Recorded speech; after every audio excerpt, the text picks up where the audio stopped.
There can be a lot he does with these plans, and he soon puts them into effect. Soon enough, bomber droids are detonated in key locations, sometimes infrastructure like power plants, ports, and factories, and others are simply in public places to get attention. Hundreds are killed in this explosion, and they take place in planets that have had their defense forces shrunk by the recent demilitarization effects. Bale tries to assure the Republic that there is nothing to panic about. They are simply desperate maneuvers created by the CIS to try and instill fear in them. His words are soon lost as the next attacks come in. These are not isolated suicide bombers or strafing runs from droid fighters, but full-scale invasions. CIS forces break out of their encirclement in the remaining holdings and attack places that have pledged themselves to the Republic. Some of them rise up in rebellion alongside the droids. Others are loyal to the Republic and have their forces overrun, allowing the CIS to begin taking territory for the first time in months. This time, there is no hiding the weakness as people recognize it for what it is, their brittle defenses collapsing. The war faction jumped on this and criticized Bale for not properly handling the threat. The Jedi are urged to join up with the military and end this threat as generals, but they are reluctant. After having just abandoned their military role, taking the mantle of generals so soon after can be seen as a political move. It does not help that they must contend with their rapidly diminishing support. As the Jedi return from the front, they are greeted not by cheers but by distrust from the population, who have long felt abandoned by the Order. Even Anakin is reluctant to step back in the front. When a message comes from Bail Organa, the Jedi is not keen on stepping back in. Chancellor, is the situation really that dire? Surely the Republic still has tremendous advantage with its headquarters under siege. Yes. While most of the CIS remains bottled up, these insurgents' forces have proven troublesome, and we might need help in handling them once and for all. You have more expertise than any of the remaining Jedi serving in the Republic. Perhaps, but the clone commanders have been built for war. They have the experience and served with distinction. Any of them, like Rex or Cody, could serve as the Supreme Commander. But they are not you, Master Skywalker. They lack your charisma, the effect you have on the people. I see, Chancellor. I understand your plight, but I must say I do not think I can do that. If all you need is a face to parade around, then I must refuse. I've already been a pawn in other people's games before. I'd rather not do it again. I understand, Master Skywalker. I wish you the best of luck. The transmission fades. Anakin sits back on his seat and rubs his eyes, wondering if he's made the right decision doing this. He knows his duty, but there are others who remind him he has already done his part in stopping the Clone Wars. It is time for others to take up the mantle. But his thoughts are interrupted by the distant sounds of explosions. He rushes out to the balcony to see that there is smoke rising from Theed. Emergency channels are buzzing, urgently calling for everyone to stay indoors as emergency workers try to help the situation. Anakin grabs his cloak and lightsaber as Padme rushes in. Annie, what's going on? I'm going to try and help. They will need whoever they can down there. All right, be careful. I'll keep the kids safe. Anakin nods, pulling the cloak over himself as he begins to run off down the streets to help anyone he can. He joins the defense forces and tries to offer his services, digging people out from the rubble, helping secure areas, and looking for any more explosives. As he works, his mind is already racing as if he knows who is responsible. The CIS is trying to mount a terrorist plot here. Anger races across his chest as he lifts up a ruined roof over a house so the guards can move in and rescue the inhabitants. Thankfully, it seems like there are no more explosives. However, before he can relax, his calm crackles to life once more. He is immediately greeted by the sound of blaster fire. Annie, there are assassins in the palace. I think they're after me. Please come back. His eyes widen as he realizes this was a diversion. He grabs Captain Typho and whoever they can spare as they head back to the palace. Anakin immediately sees dead guards on the ground, left over from the recent fighting. Among them is the smoldering body of a commando droid. He closes his eyes and allows his senses to guide him toward where the attackers are. Eventually, he spots them in one of the hallways. They have Padme pinned down by a corner, firing her blaster at a squad of commando droids alongside a few frightened guards. She manages to down one, but the others advance on her. Anakin does not waste his breath and swings into action. He uses the Force to slam one against the wall, then severs another in half. Padme and her guards open fire and destroy 3 more. The remaining 2 change tactics and leap up, bouncing off the walls. One lands behind Padme and raises a vibro sword up through her throat. The other appears behind him and holds up his blaster. The guards lower their weapons and glance at Anakin, but he looks at the droids with a stormy expression. His fingers move to channel the Force as it crushes the commando droid's hand, causing the vibrosword to drop. Once he's unarmed, Anakin uses the Force to lift him off the ground and crush him entirely. Padme immediately whirls and fires her blaster at the remaining droid. The 2 of them embrace, but Anakin feels his anger igniting like a smoldering coal. News soon spreads across the rest of the galaxy about this attack. Some of them call for a vote of no confidence. It gains some traction, but Palpatine, of all people, puts a stop to it, announcing his continued support to the current Chancellor. However, he insists that a new commander of the armed forces be selected, and names Anakin as his ideal pick. With Palpatine being the only one saving him from the vote, he has no choice but to agree to this demand. This time, there is nothing holding Anakin back, and he readily accepts this offer. He returns to Coruscant to the cheers of millions as they welcome him as a conquering hero, but Anakin pays them little mind. He only focuses on the coming war with the CIS. He eagerly accepts this offer, but is dismayed when the Jedi refuse to provide military backing. Only those who opt to remain here will be under his command. The rest of the Jedi Order will serve as peacekeepers.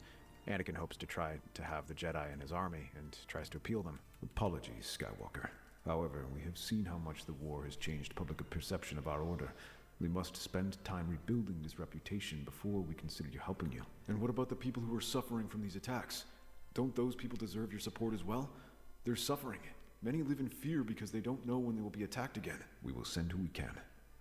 There are still some Jedi generals who are willing to fight in the Grand Army, but they are all you can count on. I'm sorry. So while you hope to win the people's support, you will abandon the people to their fate. The Senate is willing to work with you. They're willing to create programs that can help you. Tying ourselves to too much of the Republic is how we got into this mess, Supreme Commander. Forgive me, but we will not make that same mistake a second time. Anakin is tense and wishes to scream in frustration, but he can tell that they will not be swayed. Cursing, he turns away, but warns them not to get involved with how he will run the war. The only consolation in all this is that Padme stand by his side. While he prefers that she remain on Naboo to help rebuild and keep watch of things there, she insists on joining him. Though Anakin protests, he is secretly grateful for her presence and welcomes her appearance. Now that he has effectively left the Jedi Order in all but name, Anakin throws himself into military service, aiming to end this war. As he takes command of the remaining clone forces, he receives data regarding the war, including that provided by Palpatine's war faction regarding the CIS's troop movements. Anakin rushes to confront them, aiming to nip their resurgence in the bud. He strikes them directly in the frontier worlds, leading his troops in person and liberating captured worlds one by one. These planets are re-garrisoned with permanent forces, with Anakin even conscripting the local population in these efforts. All of this ensures security, but it also brings the demilitarization efforts into a grinding halt. Anakin justifies it as he must secure these planets. Soon enough, the droid bombings and attacks are brought almost to zero. However, not all planets receive this gentle treatment. For those worlds that chose to rebel, Anakin's justice is swift and brutal. After overrunning the droid forces, he instills garrisons and overthrows the government. Under the advice of the war faction, they place military governors who ensure security and disarm these planetary forces. The war shifts yet again. But to keep Newt Gunray satisfied, Palpatine provides him with data to strike in places that Anakin does not control. He instead targets the peaceful planets that Bail insists are safe. All of this only further convinces the galaxy that the war is not over, and that electing a peacetime government was too presumptuous. This places huge pressure on Bail Organa, who must contend with growing public discontent. Padme tries to help by beleaguering government. She conducts public appearances and tries to shore up support. She also creates solidarity with refugees and anyone else displaced by the war. She also uses her connections to the intelligence network to try to improve domestic security forces to prevent future bombings. With her own experiences on the Naboo attack, she worked closely with the Jedi for this. But Anakin does not approve of such partnerships, as the Jedi have begun to grow more critical of Anakin's handling of the war effort. They urge him to show more restraint and to caution himself, lest he alienate worlds and become a dictator. While this might have stopped him before, now it only fills him with resentment at the Jedi. They had failed to act and offer support when he called for their aid, but they continue to criticize him and act as though they have the right to demand their voice to be heard in this campaign. All the while, he is egged on by Palpatine. Though he is no longer considered part of the Senate, his words still carry sway, and he meets with Anakin regularly. It is what I feared, my boy. The Jedi are quick to demand that others show accountability. They refuse to take any responsibility for their own decisions. It is frustrating, especially since it means I must effectively fight this war while still playing by their rules. And who says you must play by their rules, Anakin? Yes, you are a Jedi, but only in name. Perhaps it is time to cut that cord and show them you are your own leader, unbound by their rules. To lose someone of your caliber, it would be a serious blow. and harm their ability to question you. Perhaps. Their reputations cannot be any more different. As Anakin remains highly respected and admired, while the Jedi Order is distrusted, losing his support will be a serious blow for them. Anakin seriously considers this, but while this happens, Padme continues her investigation. To help him, they send Obi-Wan to help conduct it, but as it happens, one thing continues to bother Padme. That is how the droids were brought there in the first place. However, the manifestos that day were among those destroyed in the chaos, forcing Obi-Wan to turn to the Force in order to get answers. Taking a deep breath, he picks up one of the ruined scraps of the commando droids and begins to focus on it, letting the images flash across his mind of where it had been. The images are unclear and fuzzy, but the Jedi manages to glimpse several visions. When they search for it, the insignia is a shell company that belongs to Palpatine. This is enough to convince them to begin looking into this. They wish to get a warrant to search his office and approach Anakin for his support. As the commander of the military, he is the biggest obstacle to this, as he could block any resolution, whether it be legitimate or not. Padme tries to speak to him, laying out the evidence as she visits him in his office. Obi-Wan stands by her side, looking over and offering a nod. Anakin's face darkens as he considers everything laid out before him. His eyes wide in shock, but he remains uncertain, conflicted, and shakes his head. The very idea that Palpatine might have had a hand in this assassination is too much. After stomaching betrayals and injustices, this is the last thing he wants to hear. No, this cannot be right. There has to be something more to it. Perhaps someone is trying to set him up. I can't give my support to anything until there's more evidence. Anakin, I understand you are reluctant, but please do not let your personal feelings blind you. We need to act while the evidence is still there. No, Obi-Wan. I will not act. I'm tired of the Jedi claiming to be apolitical while doing stunts like this. I'm the Supreme Commander of the Republic military. I cannot just go after political figures. And that means staying out of politics. You are still a Jedi. Or have you forgotten that? No, I haven't. In fact, I've been thinking long and hard about that. And it's perhaps time that I leave the Jedi Order. Anakin, calm down and think about that. You can't do something. That's crazy. Why not? Why shouldn't I leave the Order that was so happy to leave me? Because if you need to ask yourself, are you doing this because of your beliefs or because you want to do their jobs? I'm doing this for the people. I know you are, Anakin. I will never doubt that. But you have to ask yourself if that is a belief others share. She looks at him sadly, Obi-Wan bowing his head before making his way out. Without his support, they are left to handle things on their own.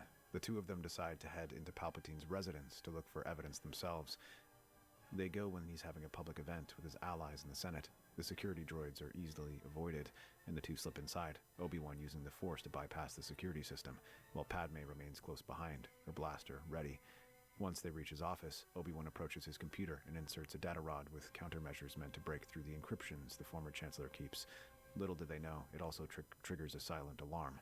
But in the meantime, it looks like they managed to breach the security walls and access the files Palpatine has kept hidden. And there they see it. Shipping manifestos, communications traced to Mustafar, and negotiations with Lot Dodd that were never recorded in the Senate. Look at this information. None of this was ever reported to the Senate. Yet they were done with the help of allies in the Senate. The people involved are all from the war faction. They were secretly feeding information to the CIS, prolonging the war. This is the proof we need. Even without actual footage, you can still turn the support against them. How perceptive, Master Kenobi. The doors open to reveal Palpatine and his personal guard. The red-robed warriors who have long protected him now ignite their force pikes. Stand down, men. This man is a traitor and no longer the Chancellor. We know you are a traitor, Palpatine. And yet they would much rather work with me than your foolish Chancellor.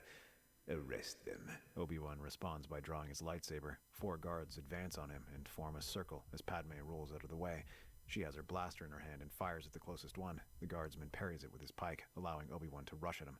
Their weapons connect, but the guard is off balance, allowing Obi-Wan to slide through his haft and throw him across the room with the Force. Another rushes at him, his pike lowered and stabbing at the chest. The Jedi sidesteps each one, but feels the residual energy singeing his skin. He curses, but manages to bring his lightsaber down to redirect the attack. He drives the weapon away, and then closes in on the guardsman, preventing him from effectively using his weapon. Obi-Wan grabs his arm and is about to throw him over his shoulder when the other 2 red cloaks drive their pikes into his back.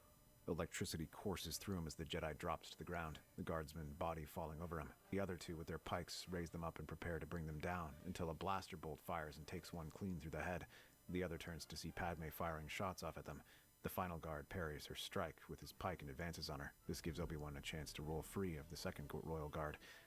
Taking the unconscious man by the arm, he swings his body and hurls it at his final companion. The two topple and leave Palpatine standing alone. Obi-Wan points his lightsaber at him, but to his surprise, the former Chancellor snarls and unleashes a burst of lightning. Obi-Wan's eyes widen and tries to deflect it with his lightsaber, but it is a bit too slow, and some of the lightning sends him flying back. Padme sees this and opens fire, though Palpatine now has his own lightsaber in hand and deflects these clumsy attacks. With a wave of his palm, he pulls the weapon from her hand. The data disk, Senator. We do not need to end this with any more deaths. Just hand it over, and I will forget this ever happened. If you do. I won't. How unfortunate. He unleashes another barrage of lightning, but Padme is ready. She dives out of the way, leaping behind the desk and trying to raise a dish over himself. The lightning explodes across the disk and shatters into a million pieces. Before he can act again, Obi-Wan leaps in front of the lightning bolt and intercepts it. This time, he is more prepared and intercepts it with his lightsaber. The defense takes everything out of him, but when Palpatine's attacks falter, he glances around. It is more important to get out of there, but the former Chancellor is blocking their path. Glancing at the window, Obi-Wan takes a deep breath.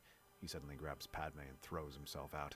They tumble through the air, but Obi-Wan uses the Force to slow their descent until they touch the ground safely. However, Palpatine isn't far behind. The two of them rush to the compound's exit. When the roar of engines deafens the air, suddenly a squadron of Republic gunships appear, while squads of clone troopers stream through the door, accompanied by Anakin. Palpatine stops short, immediately switching to the helpless politician. Anakin, my boy. These two attempted to break into my home. They hacked into my computer. I believe they are falsifying evidence against me. Please, help me. You seem to have defended yourself quite well against someone who broke into your home. My guards did most of the work, but they had no authority, no warrant. It's right here. Maybe I should take a look at what's going on. Anakin produces a data pad that shows he has a search warrant for Palpatine's home. The former Chancellor's breath catches, and he glares at the Jedi. Anakin, why? Because I thought about what you said. In my position, I need to be careful whom I trust. Palpatine, step aside or I will be forced to arrest you. You are making a mistake. My house has been compromised. I'll be the judge of that. You can't possibly stop us all. Not unless you're hiding something. Palpatine seethes at that comment. He is tempted to ready his lightsaber and attack then and there, but as he looks around, Anakin has at least a company of clones, plus air support. To fight them off would be difficult, but possible. Yet the odds of at least one of them reporting this are too high. And worst of all, there is still Obi-Wan and Padme, who have the data disk. Slowly, Palpatine raises his hands and surrenders. With that, his collaboration with the CIS is exposed, along with many of Bail Organa's political enemies. Seeing their main information network collapsing, Newt Gunray does not have the stomach to keep fighting, and soon surrenders, bringing an end to the Clone Wars. This leaves the matter of full demilitarization, with Anakin spearheading the efforts and retaining a small defense force to continue protecting the galaxy. To handle this task, he decides to resign from his position in the Jedi Order, opting for this career instead. That's our theory. The Star Wars universe is a galaxy.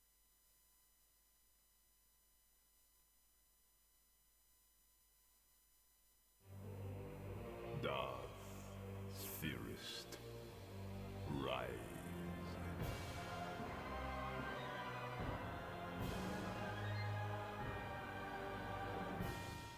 What if R2-D2 saved Anakin Skywalker on Mustafar? Let's explore the depths of it in the video. Inside the ship's medical bay, Padme lies unconscious, her vital signs fluctuating dangerously. The stress of pregnancy and emotional trauma has pushed her body beyond its limits. Master Obi-Wan, Mistress Padme's condition is deteriorating rapidly. Behind them, R2-D2's sensors detect two critical biosignatures. Padme's failing vitals inside the ship, and another catastrophic trauma signal from beyond the platform's edge. His pre-programmed Skywalker family emergency protocols activate automatically.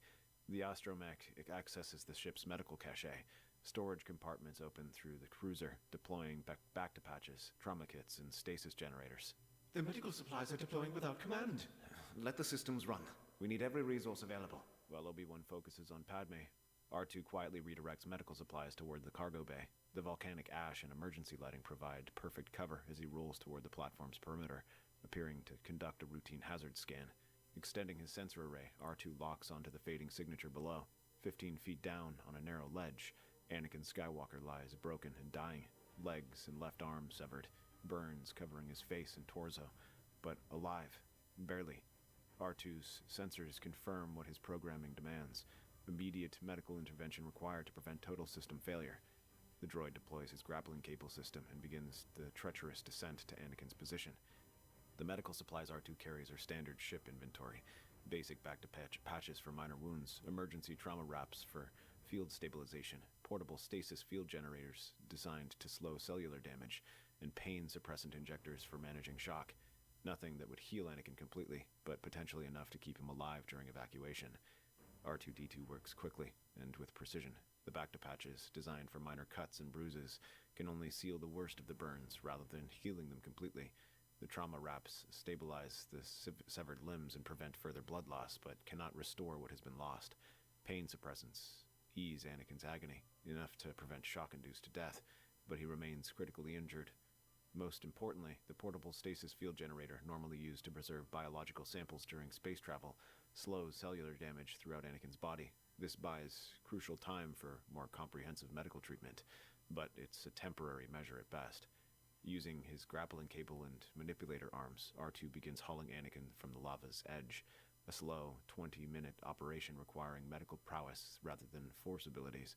As the Naboo cruiser's engines start up behind them, Obi-Wan focuses entirely on departure preparations. Under crisis conditions, missing medical supplies don't register as concerns. R2 drags Anakin's stabilized form to his Jedi Interceptor. The fighter's sophisticated survival systems activate automatically once Anakin is loaded. Enhanced oxygen, trauma monitoring, and emergency medical protocols keeping him alive. R2 inputs coordinates for a remote Outer Rim medical facility. Not a major hospital that would draw attention, but a skeleton crew outpost perfect for treating patients requiring discretion. The Interceptor launches right after Obi-Wan's cruiser. As they enter hyperspace, Anakin's severe injuries create crucial interference in his force signature. The damage makes his presence detectable but impossible to locate precisely. It ripples, masking their source. On Coruscant, Palpatine senses his apprentice's fall. Then, something else. Not death, but complex interference. Extending his consciousness, he finds only traces emanating from multiple points simultaneously.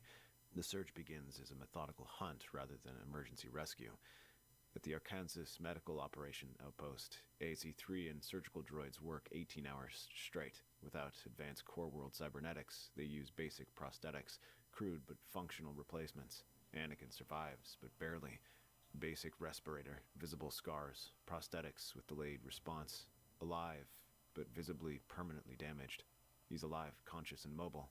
He's also visibly permanently damaged in ways that no amount of Sith alchemy can immediately heal. Meanwhile, on Mustafar, Emperor Palpatine's personal shuttle lands on the same platform where Obi-Wan's ship had departed earlier. The volcanic facility had been secured by Imperial forces, but the evidence tells a story that increases the Emperor's paranoia rather than providing answers. Palpatine finds burn patterns in the volcanic rock where lightsabers clashed. He discovers medical foam residue, the kind used in emergency field treatment. Most tellingly, he detects tool marks in the stone that match droid manipulator arms, along with cable scoring that suggests a mechanical rescue operation. The Emperor begins a covert investigation, keeping his search secret to preserve the Sith mystique. Very few beings in the galaxy possess the resources and knowledge necessary to execute such a rescue. He compiles a list of suspects and begins systematically eliminating anyone who might have helped Anakin escape. On Polis Massa, Padme is rushed to a remote medical facility where automated surgical units and a small emergency staff work to save both her and her unborn children. The earlier stabilization she received keeps her alive through the most critical hours. Against the odds, the twins are delivered safely, a boy and a girl. For a brief moment after the procedure, she regains clarity. She asks to see them, weak but present. She holds each child, whispering their names and memorizing their faces, as she knows time is running out. The doctors continue treatment, but her condition keeps declining despite every intervention. The trauma, the stress, and the emotional shock have taken too heavy a toll on her body.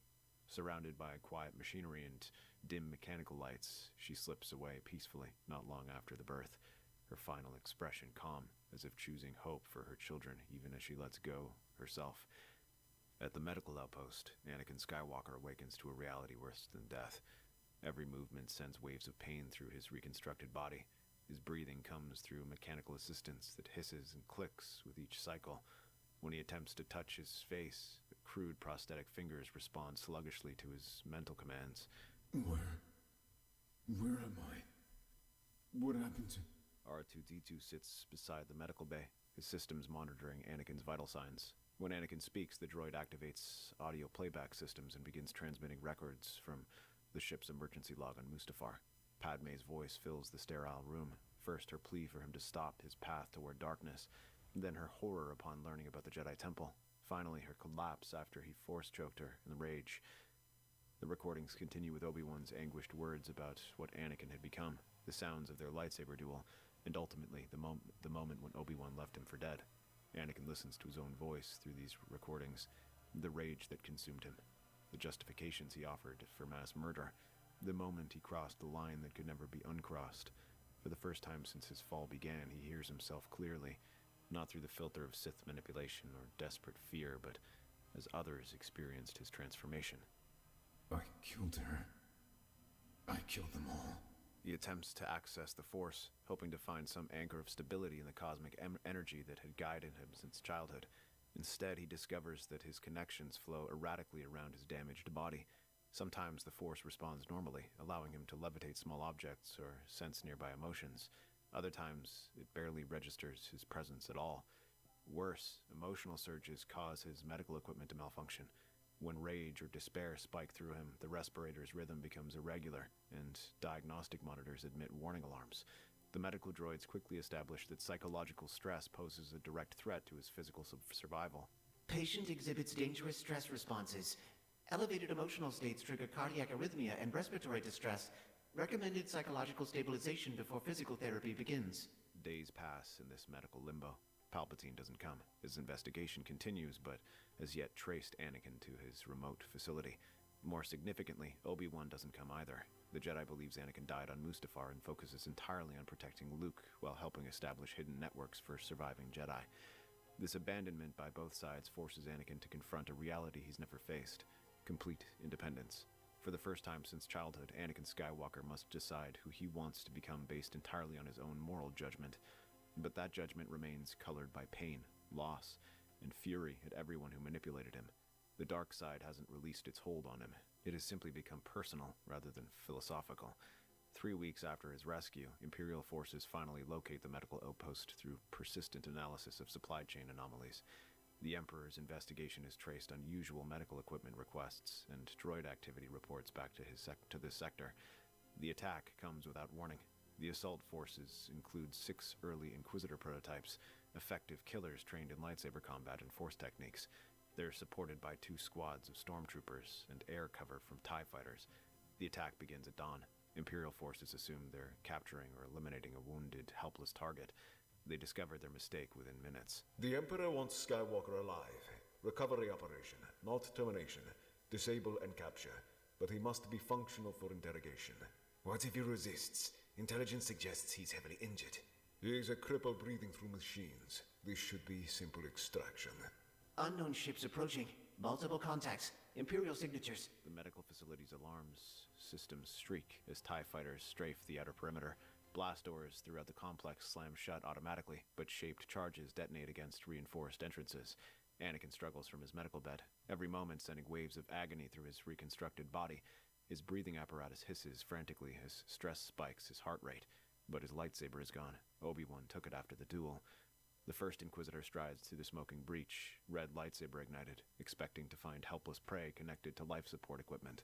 Anakin Skywalker, the Emperor has been searching for you across the galaxy. Your presence is required on Coruscant immediately. Resistance will result in additional injury to your already damaged form. Then you've made a serious miscalculation about my current capabilities. Using raw force power channeled through fury and Calculation about my current capabilities. Using raw force power channeled through fury and desperation, Anakin hurls the entire medical diagnosis station at the advancing Inquisitor.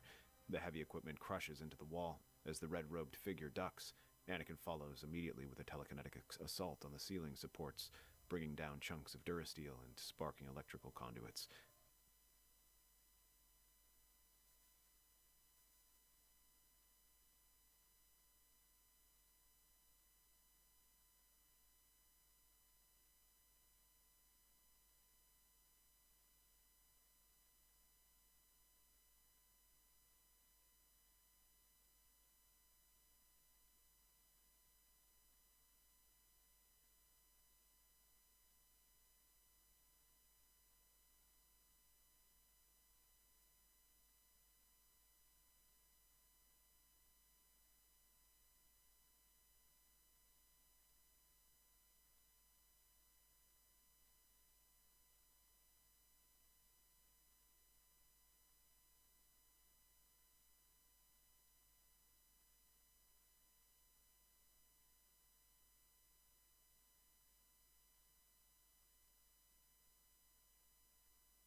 With precision born from years of lightsaber combat, he reaches out through the Force and twists the Inquisitor's wrist.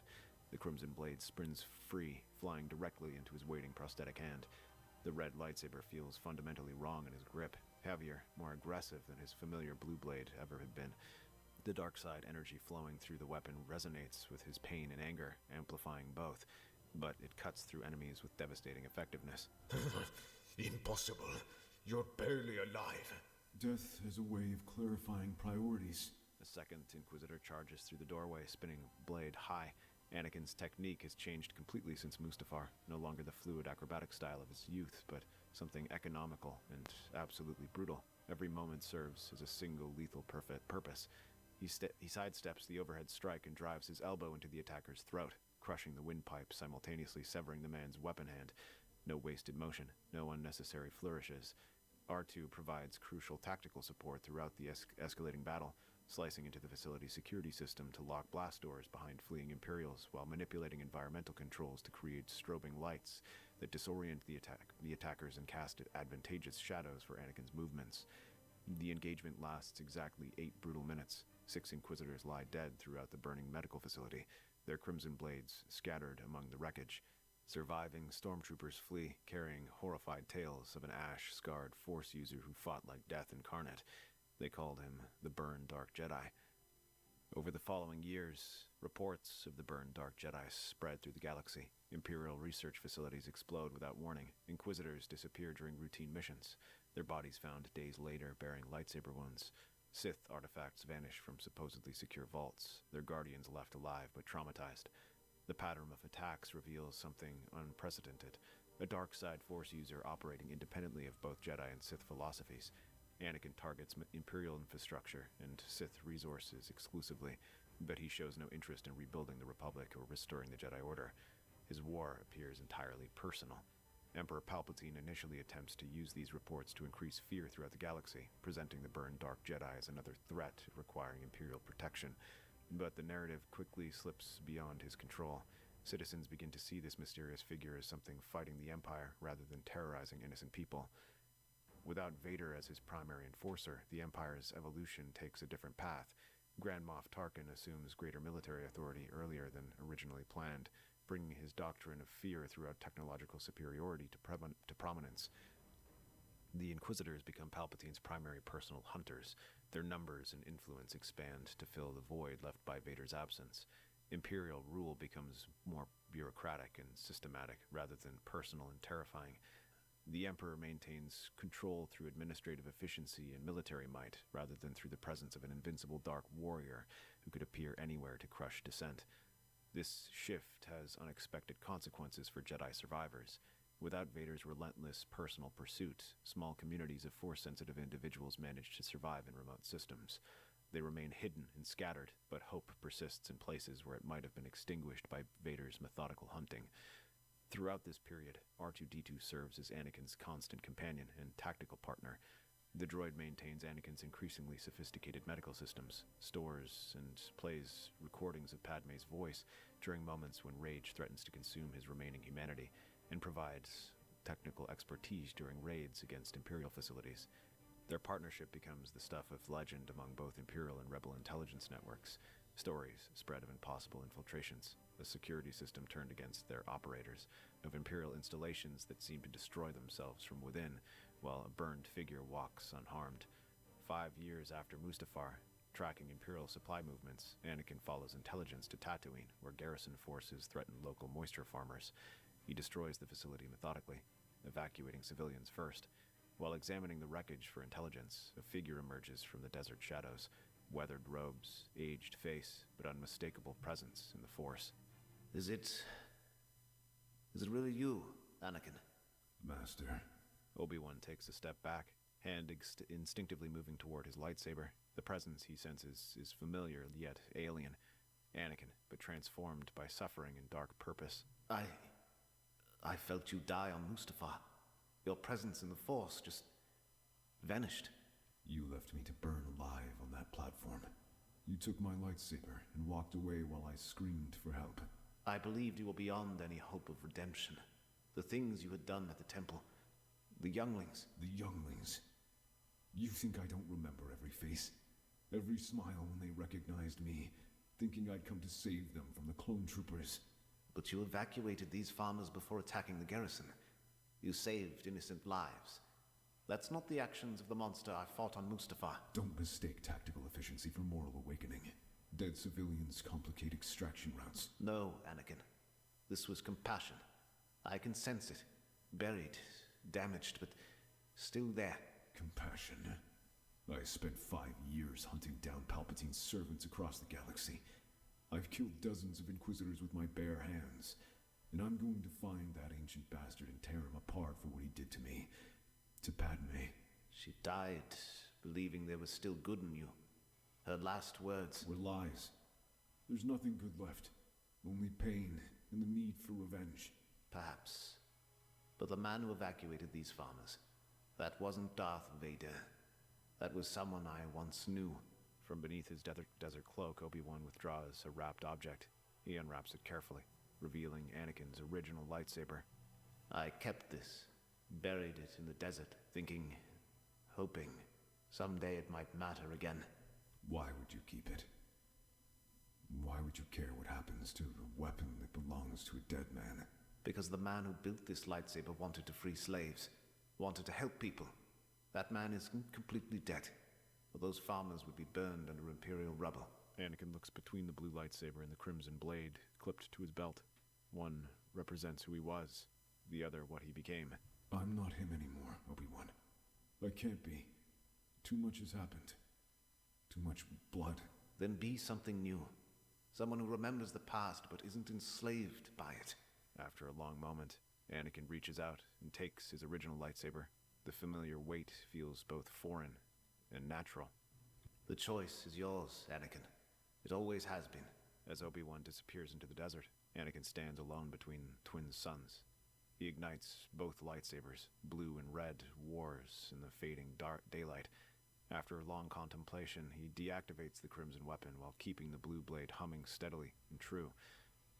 8 years after Mustafar, Anakin launches his most ambitious operation, infiltrating the Imperial Palace on Coruscant itself. The plan requires months of preparation, with R2-D2 slicing through layer after layer of security protocols while Anakin maps guard rotations, maintenance schedules, and architectural weaknesses. The infiltration succeeds beyond their expectations. They reach the Emperor's private chambers during what should have been a routine meditation period, but Palpatine has been expecting this confrontation for years, preparing contingencies for the moment his lost apprentice would seek final revenge. Lord Vader, I wondered when you would finally come home. The throne room seals instantly. Blast doors slam shut. Imperial guards emerge from hidden alcoves. Emergency protocols activate throughout the palace, turning the entire structure into a trap designed specifically for a lone Force user and his droid companion. Home. This place was never home. It was a prison, disguised as power. Still so dramatic. Tell me, my former apprentice, what have you accomplished in these years of hiding? You've destroyed a few facilities, killed some expendable servants. You've become nothing more than a ghost haunting the edges of my empire. I've learned who you truly are. A parasite that feeds on others' pain. What I am the master who offered you everything. Power over death itself. The ability to save your precious Padme. And how did you repay this generosity? By abandoning your destiny. You manipulated me. Those visions of Padme dying. You planted them, didn't you? You made me see her death, so I'd be desperate enough to do anything. Clever boy. Yes, I guided those dreams, shaped them, made them feel inevitable. Your fear was so delicious, so easy to exploit. You practically threw yourself at my feet, begging for the power to save her. She died because of you. The woman I loved. The mother of my children. Her death is on your hands. Her death is on your hands. I merely whispered possibilities.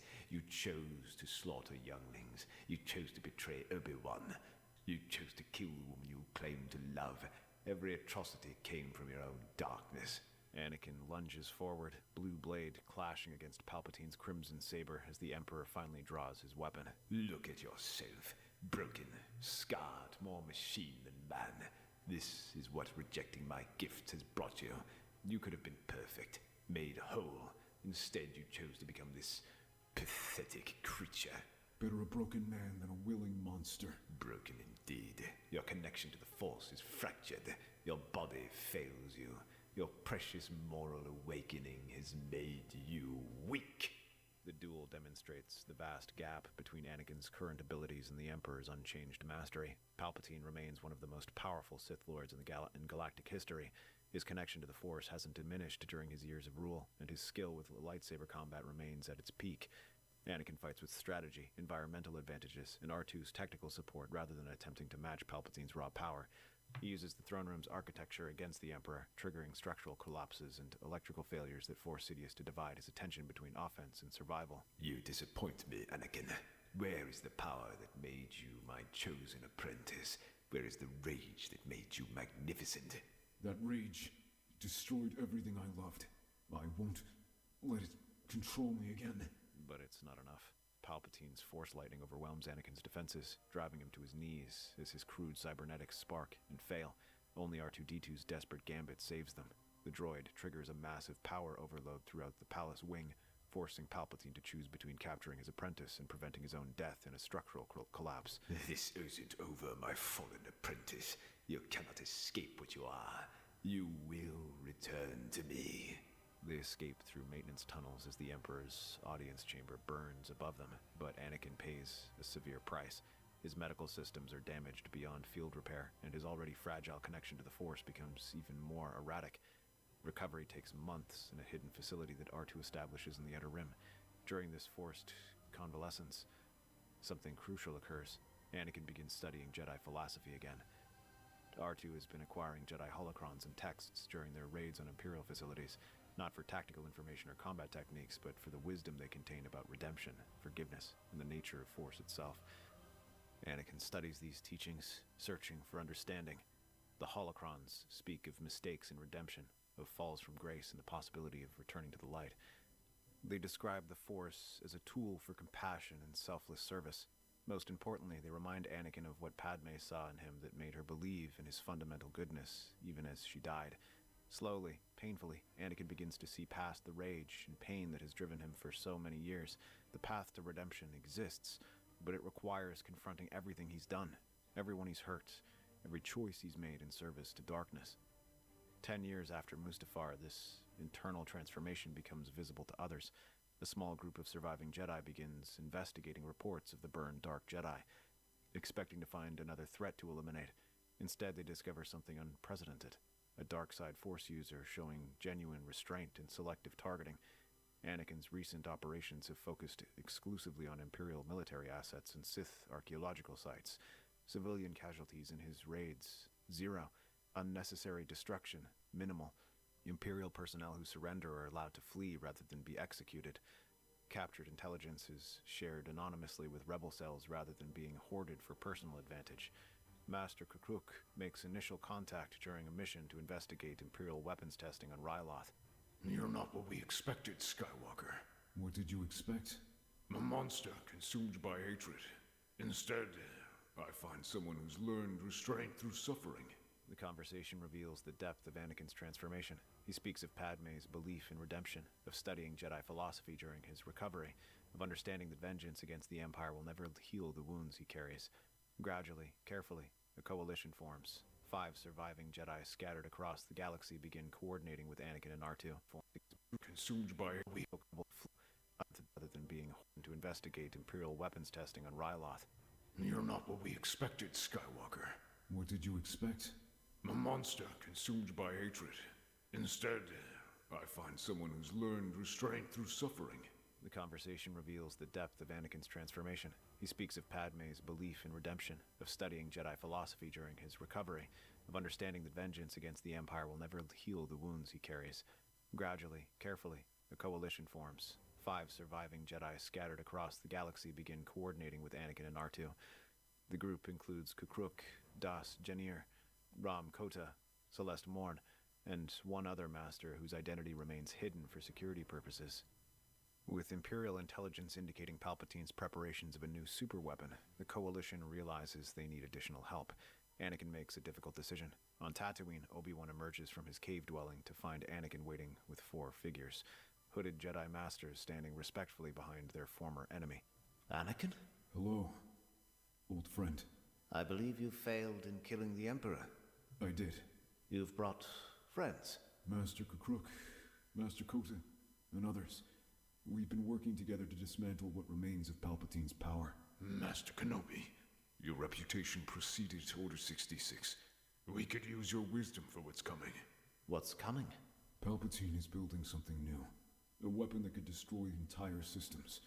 We've confirmed the intelligence through multiple sources. We need to strike before he completes it.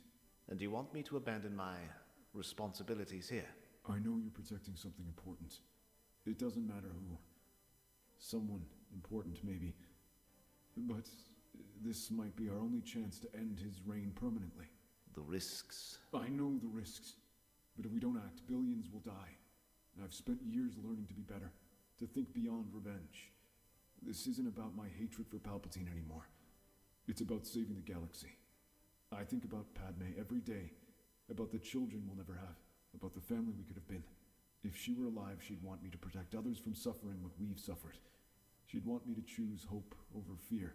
Anakin, about the children. About Padme. What about her? She lived long enough to give birth. Twins. A boy and a girl. They survived? My children are alive? Luke and Leia. 10 years old now.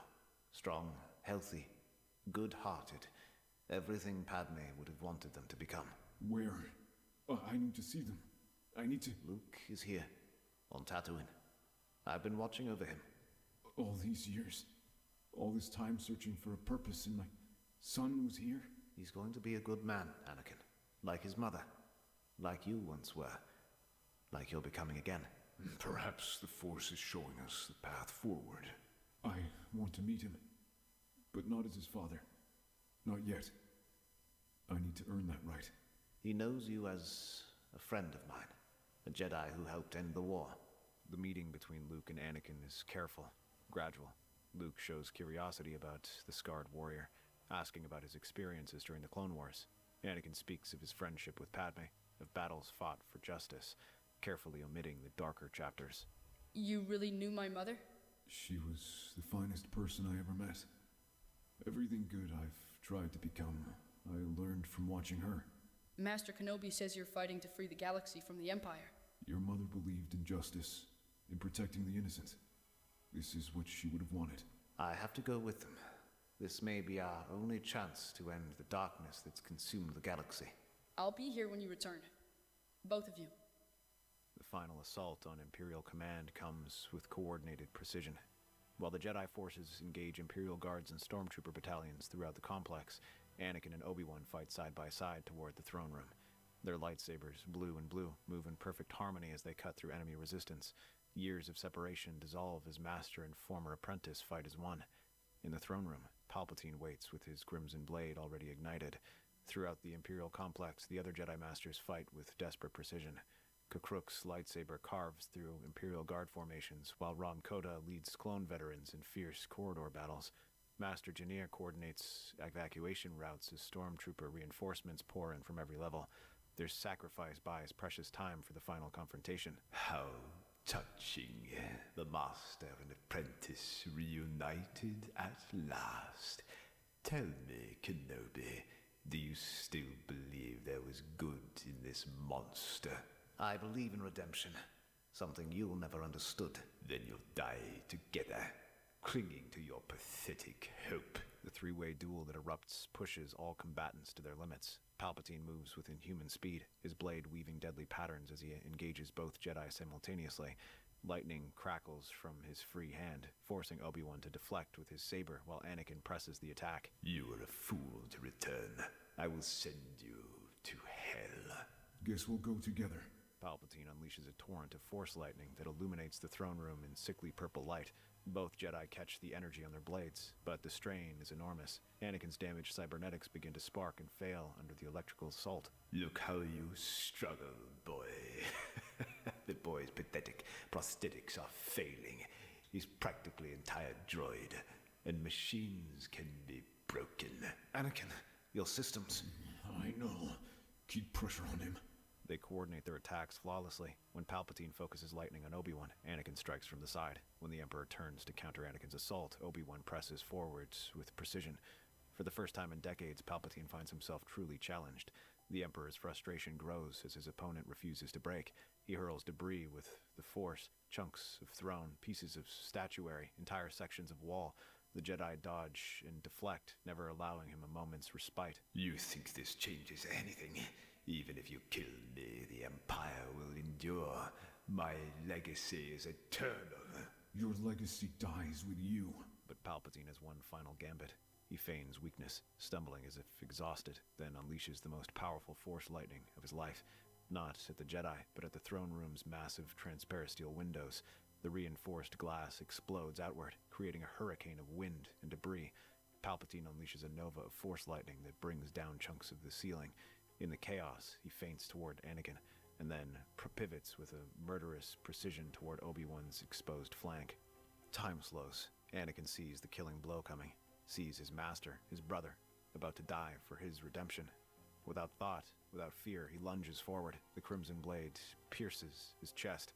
But as Palpatine sneers in triumph, Anakin doesn't fight back. Instead, he grabs the Emperor's saber arm and holds it in place, the blade still buried in his chest. Obi-Wan. Now. Foolish boy, release me. I spent 15 years learning to let go of hate, but I have never learned to let go of love. Palpatine unleashes a torrent of lightning into Anakin's body, trying to force him to release his grip. Anakin's cybernetics explode in showers of sparks, his respirator failing, but he still holds on, becoming a living anchor. He can't defend against both of us if he can't move his sword arm. With Palpatine trapped and unable to properly defend himself, Obi-Wan's blade finds its mark. The Emperor falls, but so does Anakin, his sacrifice creating the opening that saved the galaxy. I am sorry, Master, for everything. You've already proven your redemption. Padme would have seen the man you become. Tell Luke, tell Leia, I tried to be what Padme believed I could be. You succeeded, my friend. You saved the galaxy. Padme would be proud. Take care of them. Both of them. They're the future. You were the chosen one, after all, my brother. R2-D2 rolls into the throne room, warbling mournfully as he approaches his fallen friend. The little droid who saved Anakin on Mustafar can only watch as life finally leaves the man he's served faithfully for so many years. In the aftermath of Imperial collapse, the galaxy begins the slow process of healing. Mon Mothma assumes leadership of the provisional government, working with Bail Organa and other surviving senators to draft a new constitution. The Reformed Republic emphasizes decentralized power and strong oversight to prevent another Palpatine. Luke learns the truth about his father through Obi-Wan's careful telling, darkness and redemption. He meets Leia on Naboo at their mother's tomb, where Obi-Wan finally reveals their connection. Days later, aboard a transport returning from Naboo, Obi-Wan sits quietly with R2-D2 in the ship's lounge. The droid rolls closer, emitting a series of soft beeps and whistles. So it was you, wasn't it? You saved Anakin on Mustafar. R2 responds with a proud series of chirps and whistles, his dome swiveling confidently. I thought we'd lost him there. I felt his presence fade in the Force and assumed. R2 beeps insistently, projecting a brief hologram of medical supplies being deployed. Emergency medical protocols. Of course, you couldn't let a member of the Skywalker family die, could you? The droid warbles sadly, then plays a snippet of Padme's voice, saying Anakin's name. You loved them both, Anakin and Padme. You kept faith when the rest of us gave up hope. R2 emits a series of triumphant beeps, his holographic projector showing images of Luke and Leia. Yes, you clever little droid. You saved more than just Anakin that day. You saved the entire Skywalker legacy. R2 chirps modestly, then extends a small manipulator arm to pat Obi-Wan's hand in comfort. Thank you, old friend, for everything. Years later, Master Luke Skywalker and Chancellor Leia Organa lead a galaxy committed to justice and peace. Luke establishes new Jedi training academies throughout the Republic, teaching Force techniques with a philosophy that emphasizes compassion and service.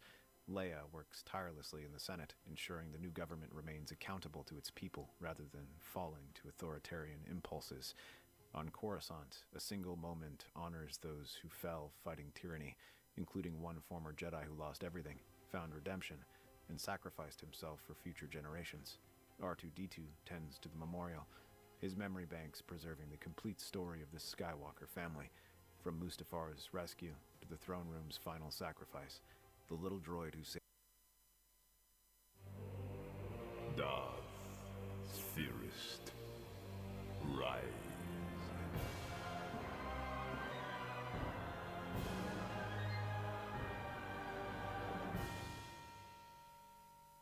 What if Anakin left the Order after learning of Padme's pregnancy? Let's explore the depths of it in the video. Annie, I'm pregnant.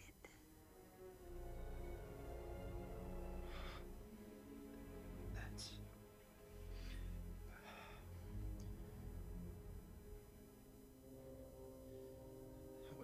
That's wonderful. What are we gonna do? I'm leaving the Order. Anakin, the war is still... The war will continue with or without me.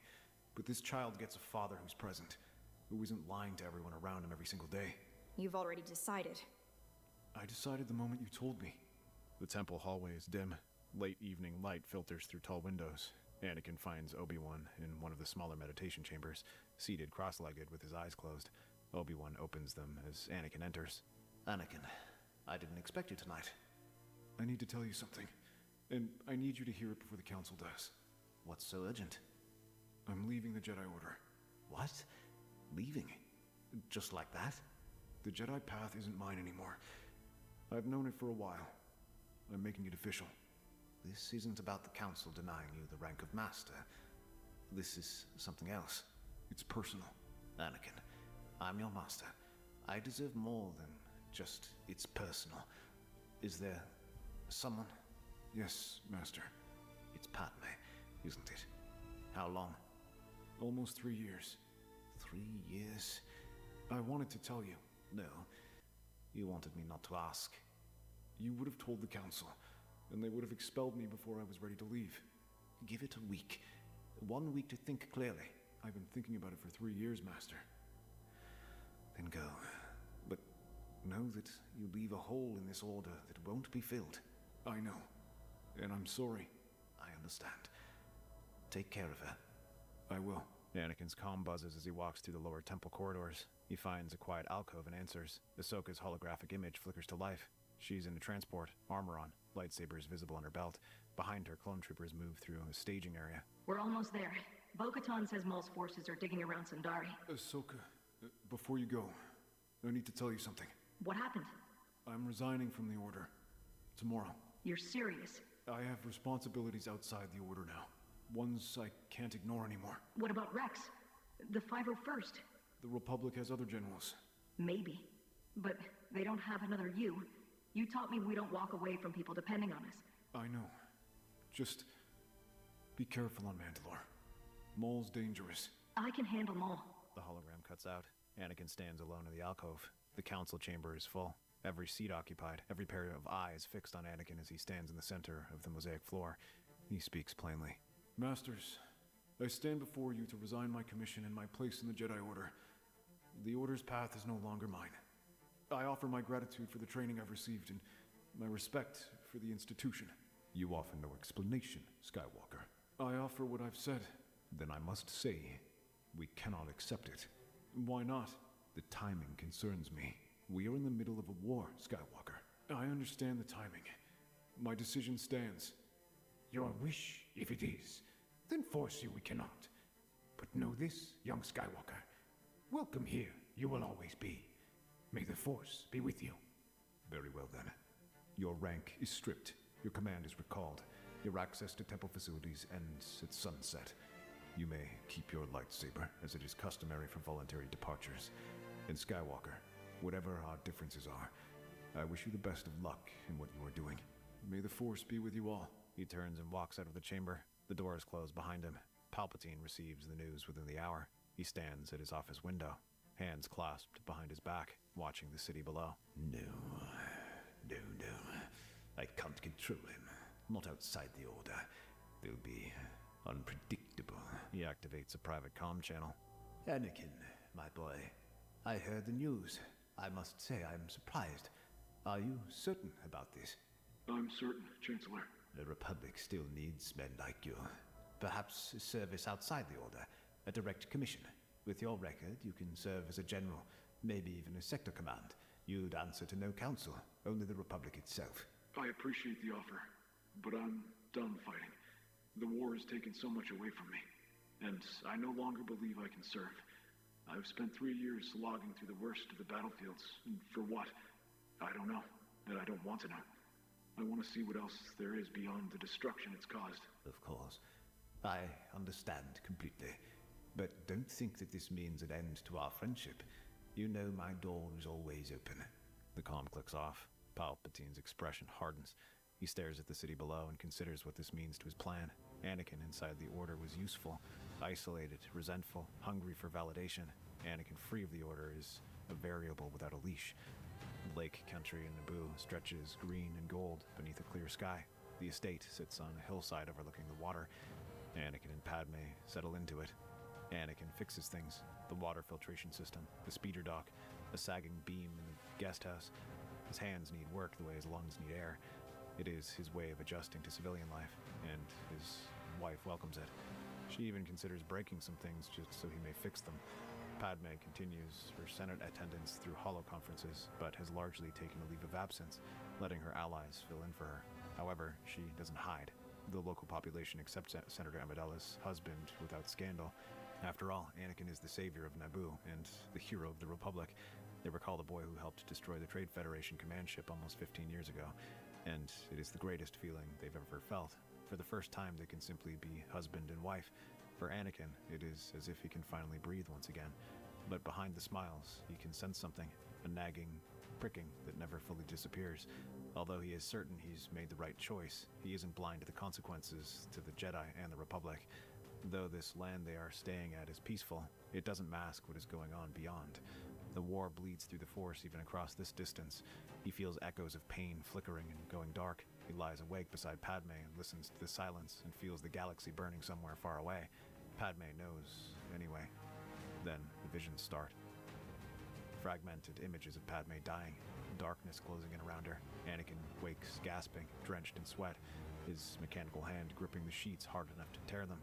He wakes up and sees Padme sleeping next to him.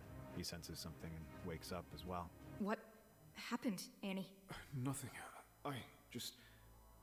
I've been having visions about you. What kind of visions? You're in pain. Something is wrong. I can't see the details clearly, just fragments. Darkness. I've had visions like this before. About my mother. They came true. What do you think they mean? I don't know. And I don't know if they're warnings or fears. The Force shows possibilities. I used to treat them as certainties. Then we deal with it together. We find the best medical care on Naboo.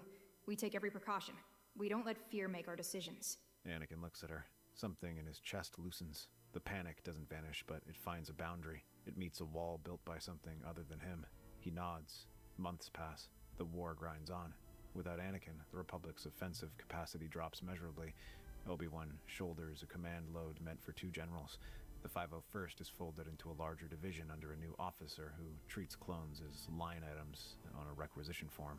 Clone casualties rise. Ahsoka operates independently of the Outer Rim, running missions without the Council's support, helping where she can. Palpatine uses the deteriorating military situation to push for expanded emergency powers. The Senate grants them. Rex arrives on Naboo during a brief leave rotation. He finds Anakin on the speeder dock, elbow deep in an engine rebuild. They sit on the dock's edge with their legs hanging over the water. How's everything, Rex? Not the same without you. The men don't blame you, sir, but they felt it. I know. The new CO runs operations by the manual. No improvisation, no instinct. He calculates acceptable losses before the fight starts. Well, he's just trying to be careful, perhaps. Something else, sir. The war feels wrong. Pushes and retreats that don't follow military logic. We take ground, hold it for weeks, then get ordered to pull back for no tactical reason. Like someone wants the fighting to continue. Continue? What do you mean? I've fought in this war since the beginning. I know what a campaign looks like when someone's trying to win. This isn't that. Palpatine visits Naboo under a diplomatic pretext 2 weeks later. He arrives at the Lake Country estate in a shuttle flanked by Senate guards. Padme greets him at the door, visibly pregnant. Anakin stands beside her. Palpatine pauses on the path. His eyes move to Padme's belly, then to Anakin's face. A warm smile spreads across his features.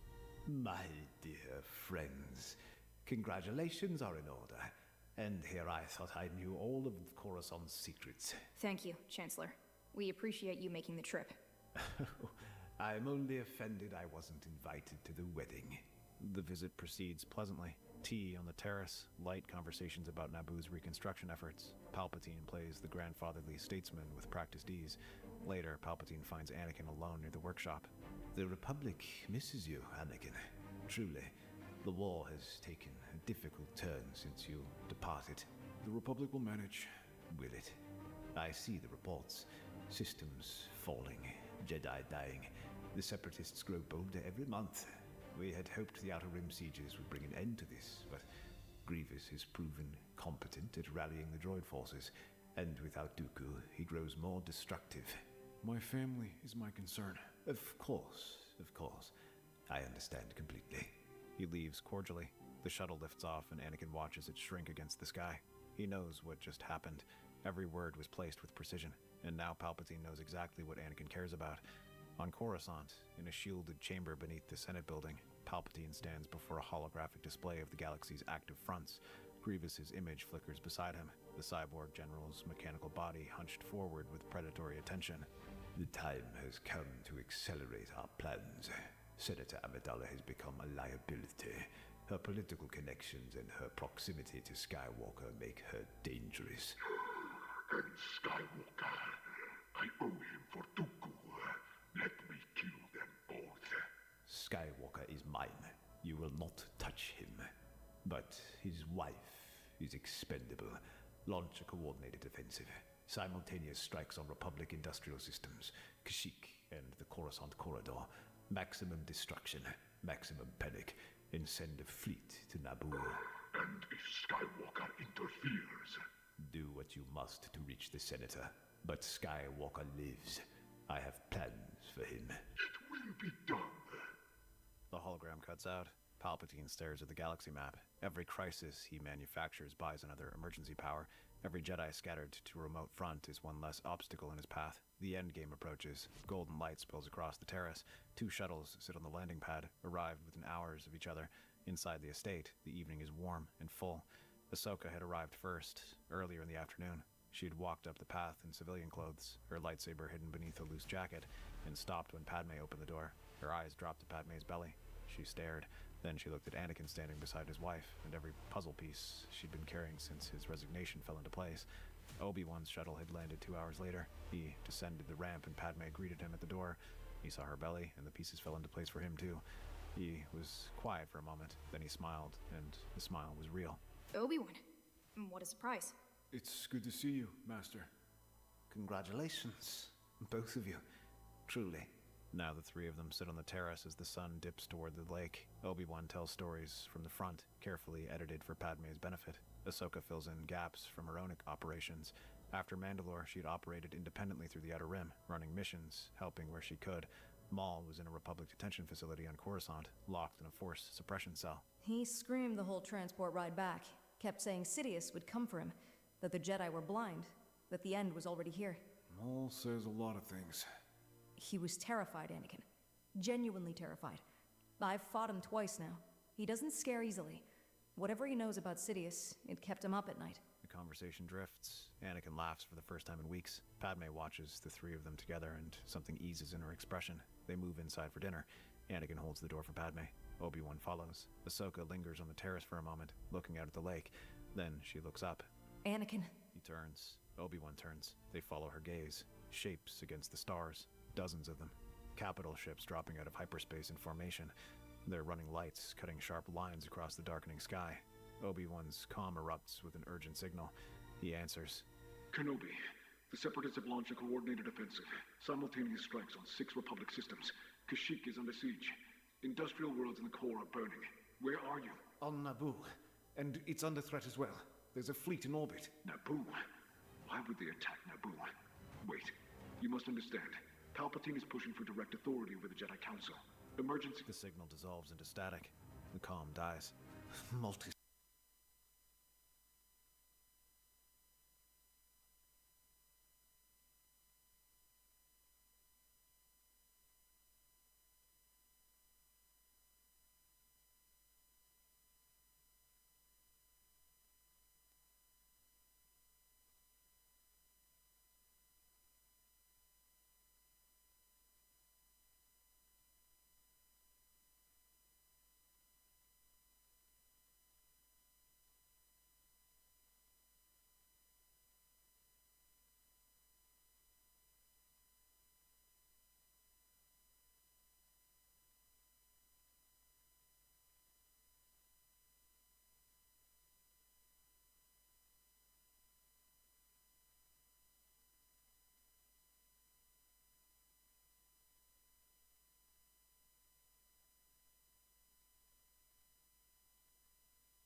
System bombardment. The entire Republic is under attack at once. Padme, the basement vault. Seal it from inside. Don't open it for anyone except for us. What about you? I'll be back. I promise. She descends. The vault door seals. Anakin, Obi-Wan, and Ahsoka ignite their lightsabers and step outside as the first landing craft break through the atmosphere. The droids hit the lake country in waves. 3 fighters hold the estate grounds. Anakin cuts through the estate approach, his blade carving through battle droids and sweeping arcs. Obi-Wan holds the perimeter, deflecting blaster fire back into the droids' formations with surgical precision. Ahsoka moves between them, her dual white blades clearing flanking squads that try to circle the house. They fall into a rhythm, and Obi-Wan moves in the old patterns, the muscle memory of 1,000 shared battles. Ahsoka reads their openings and fills them, her speed covering the gaps between their positions. Droid wreckage piles across the hillside. Then a heavier transport lands on a main pad. The ramp drops. Grievous descends, his cape billowing, 4 lightsabers already in his clawed hands. General Grievous. Long time. Where is Senator Amidala? I have no business with you, Skywalker. Give me the Senator and I will leave this world. You came to the wrong house. Sidious wanted me to stay away from you. Said you were his project. But you killed Dooku. You took that from me. Dooku was mine to finish. You should have mentioned earlier. Jedi scum. I'll deliver your wife's body at any cost, even if it means killing you. Obi-Wan and Ahsoka step beside Anakin. 2 blue blades and 2 white blades hum in the evening air. You're outnumbered, General, and outmatched. I always am. The fight erupts. Grievous is fast and brutal, 4 arms attacking from different angles simultaneously. Obi-Wan absorbs the initial assault, redirecting every strike with surgical economy. Anakin flanks right and hits Grievous with a power strike that cracks one of the general's arm joints. Ahsoka darts in from the left, her dual blades finding the gap between Grievous's lower arms and scoring a deep cut across his torso. Grievous screams in mechanical fury and spins, all 4 blades creating a wall of plasma. Anakin ducks under the arc. Obi-Wan catches 2 blades on his own and holds. Ahsoka rolls beneath the spinning sabers and comes up behind Grievous, her blades slashing at his leg joints. Grievous kicks Obi-Wan back and lunges at Anakin with 3 arms while swinging his 4th blade behind him to catch Ahsoka. She parries it and locks his wrist joints. Anakin takes the first arm at the elbow with a rising cut. Sparks and hydraulic fluid spray across the garden stones. Grievous staggers. Obi-Wan closes from behind and severs a 2nd arm at the shoulder mount. Ahsoka wrenches the locked arm and Anakin cuts it free. 1 arm left, 1 stolen saber spinning. Grievous fights with desperation. He drives toward the house, toward the vault where Padme hides. Anakin reads the intent and cuts him off. Obi-Wan blocks the retreat. Ahsoka flanks wide. They strike together. Obi-Wan's blade takes the last arm. Anakin drives his saber through the chest plating and tears it open. Grievous's organic eyes bulge behind his mask. His last saber drops. Anakin reaches through the torn armor with the Force, finds the sack of organs that keeps Grievous alive, and crushes it. Grievous collapses. Naboo's security forces arrive within the hour and handle the remaining droids. Padme emerges from the vault. Anakin holds her. She holds him back. Later in the workshop, Anakin pulls the cybernetic sensor array and comm relay from Grievous's chassis. The mechanical components are intact despite the damage to his organic systems. They store the salvage beneath the workshop floor. After some hours, Padme receives an encrypted transmission from Bail Organa. She tells Anakin that Palpatine has won the Senate vote and now holds direct operational authority over the Jedi Council. Obi-Wan says he needs to return to Coruscant, but Anakin stops him, warning that Palpatine will just reassign him under new command structure and scatter the Jedi further. Anakin is unsettled by Palpatine's actions, but insists they can't rush back blindly. They need to stay put, think clearly, and figure out who's really behind what's happening before they walk into another trap. Some days later on Coruscant, Palpatine addresses the Jedi Council in their own chamber. Only Mace Windu, Ki-Adi-Mundi, and Ajen Kalar sit in their seats. The rest are deployed to distant fronts. Yoda watches via hologram from Kashyyyk, ears drooped, his presence heavy with concern. Palpatine stands in the center of the room where the Jedi stand to be judged. Masters, these are difficult times. The Republic faces threats on every front, but I want you to know that I value the Jedi Order deeply. Your service has been extraordinary.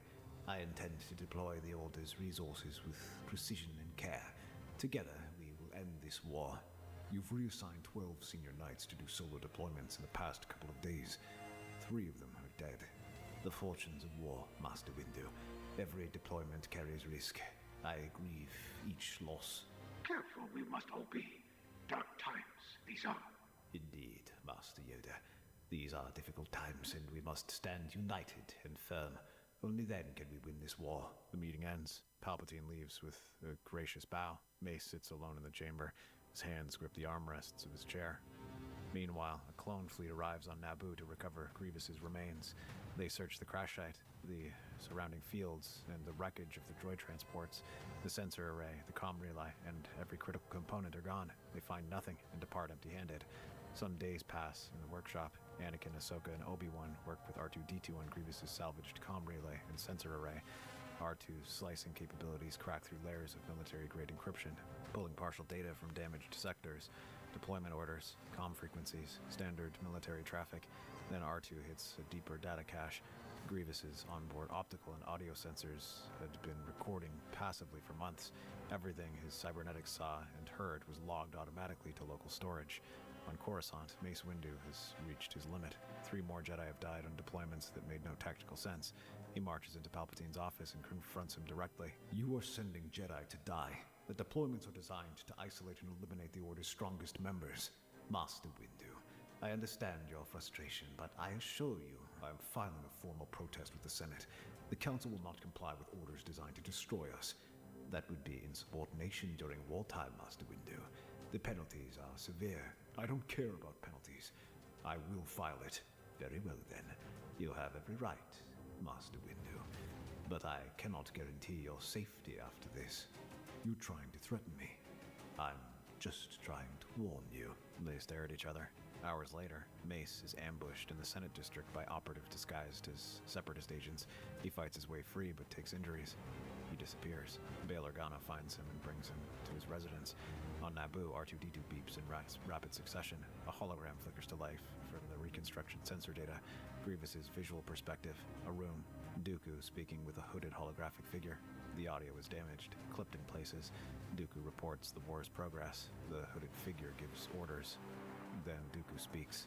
Your role as Chancellor of the Republic affords you this leverage, Master. Careful. You cannot use those words openly, Lord Tyrannus. Pardon me, Master. Did he just say Chancellor? Everything. The managed war, Rex's observations, Grievous sent to kill Padme, the visits, the way he always knew exactly which fears to press. All of it. Maul told me the same thing on Mandalore. He said Sidious controlled everything, both sides. He said you're the key. He'll use you when the time comes. Obi-Wan receives a comm from Bail Organa. Mace has been attacked. He's safe, but injured, hiding at Bail's residence. We go to Coruscant. Now. I need to make a call first. She steps outside. She activates a private comm channel. Rex's face appears. Rex, Listen to me carefully. What do you need, Commander?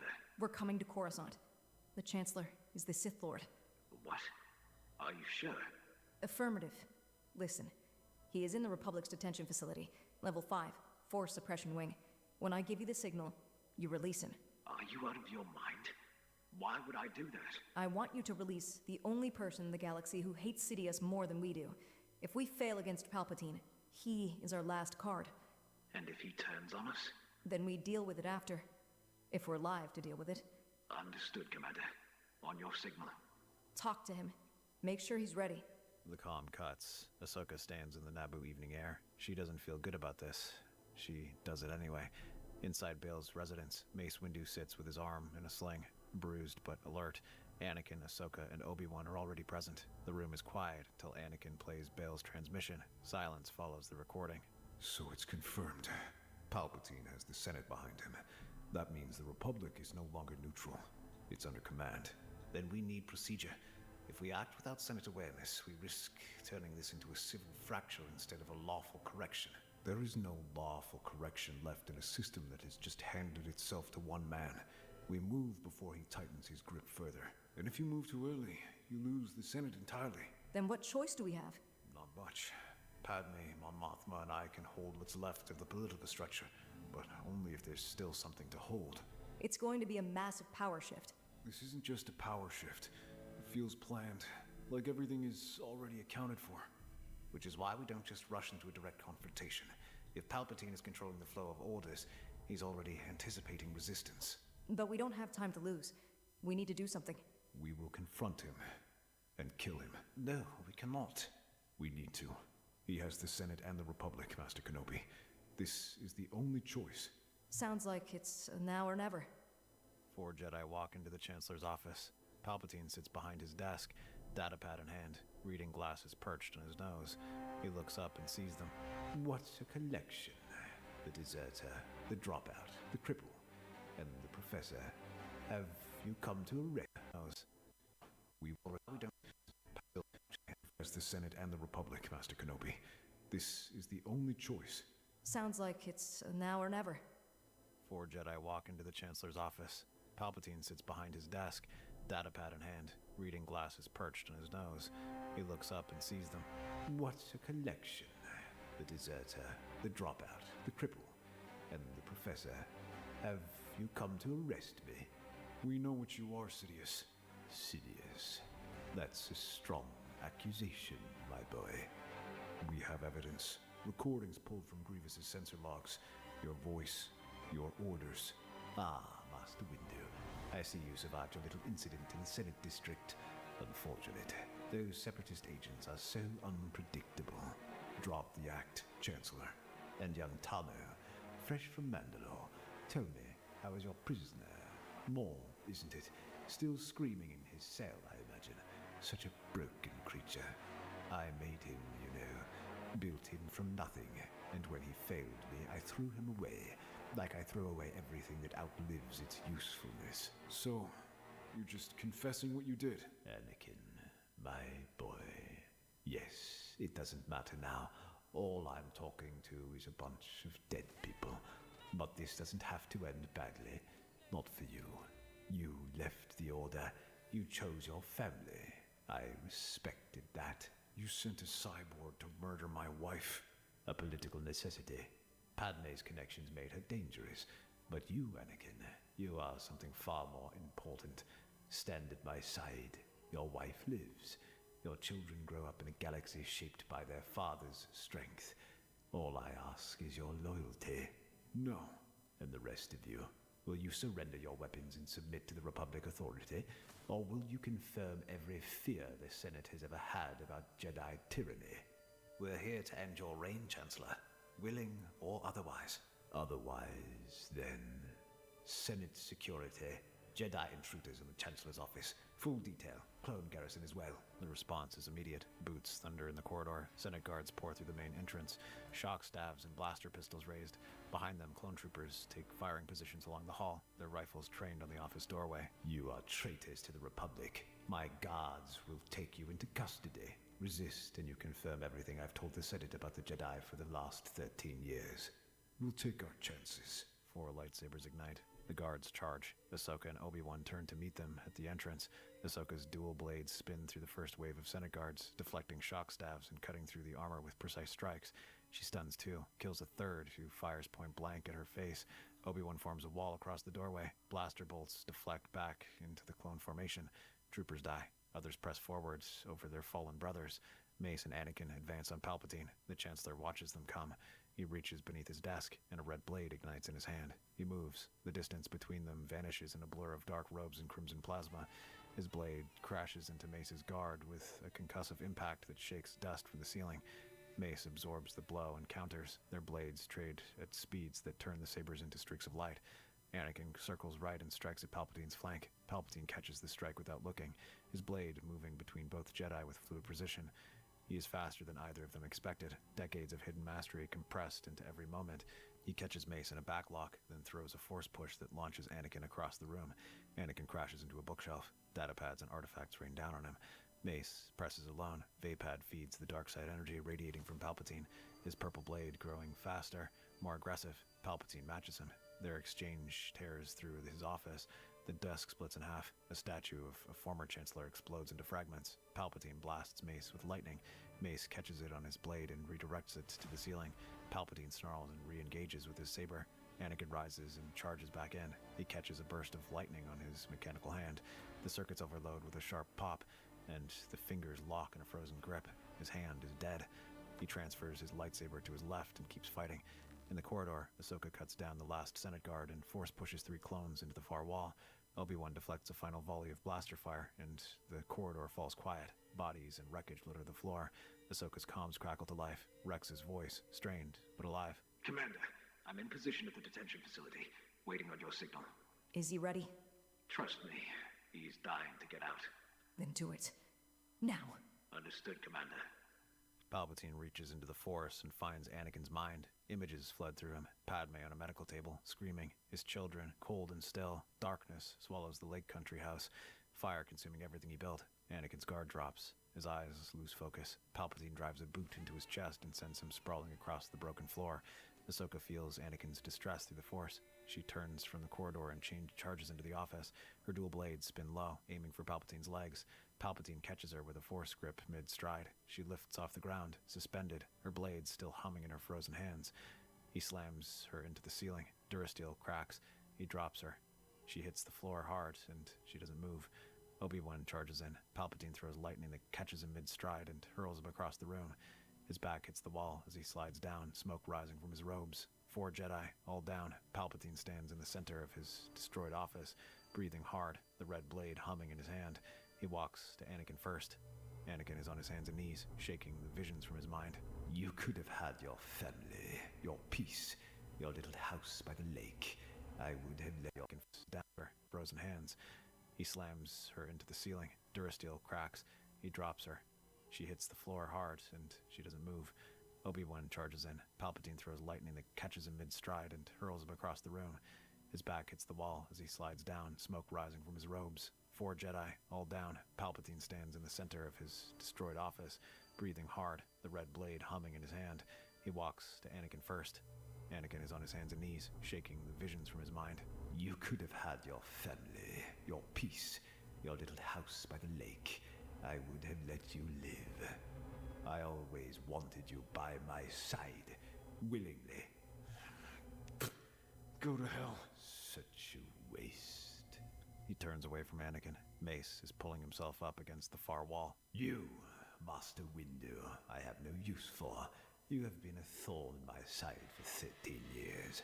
Rigid, self-righteous, blind to everything you couldn't control. I'll die on my feet. You'll die however I choose. Palpatine raises his hands. Lightning gathers around both of them. He steps forward. Behind him, the office doors blow open. The frame buckles.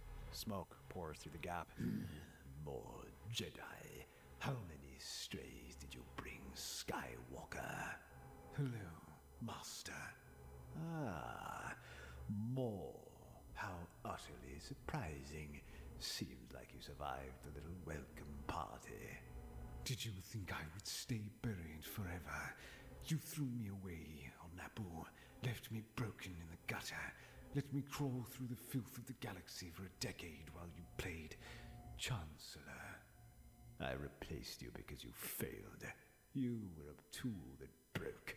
I found better tools. Dooku, Grievous, all your better tools, dead or turned against you. And here I am, the one you forgot. Forgot? I came to Mandalore personally to remind you of your place. I fought you and your brother together and buried Savage with my own blades, then put you on the floor and let you scream. You do remember that, don't you? Every second. I hear his last breath when I close my eyes. You made sure of that. And yet here you stand, crawling back for more. You lack the vision then, the patience, the mind, a blunt instrument and nothing more. Then let a blunt instrument be the last thing you see. He attacks. Maul's twin blade is a red blur, his strikes driven by pure rage and years of hatred. His mechanical legs keep him low and unstable in a way that makes his movements unpredictable, forcing even Palpatine to give ground at first. Palpatine meets him head-on. Their sabers collide with violent force, breaking what remains of the office around them. Maul presses hard, his double-ended blade switching between offense and defense in constant motion, but Palpatine answers with controlled, brutal precision. Maul finally lands a cut across Palpatine's arm. The Sith Lord hisses, forced back a step. Maul doesn't hesitate. He follows with a spinning combination, forcing Palpatine into a defensive lock. For a brief moment, Maul has control, driving him down to one knee under relentless pressure. Impressive. You've improved. I had motivation. Motivation alone is not enough to defeat me. Palpatine shifts and the force tightens around him. He catches Maul's blade in a lock, holds it steady, and unleashes lightning at point-blank range. Maul screams as energy tears through him, his body collapsing under the assault.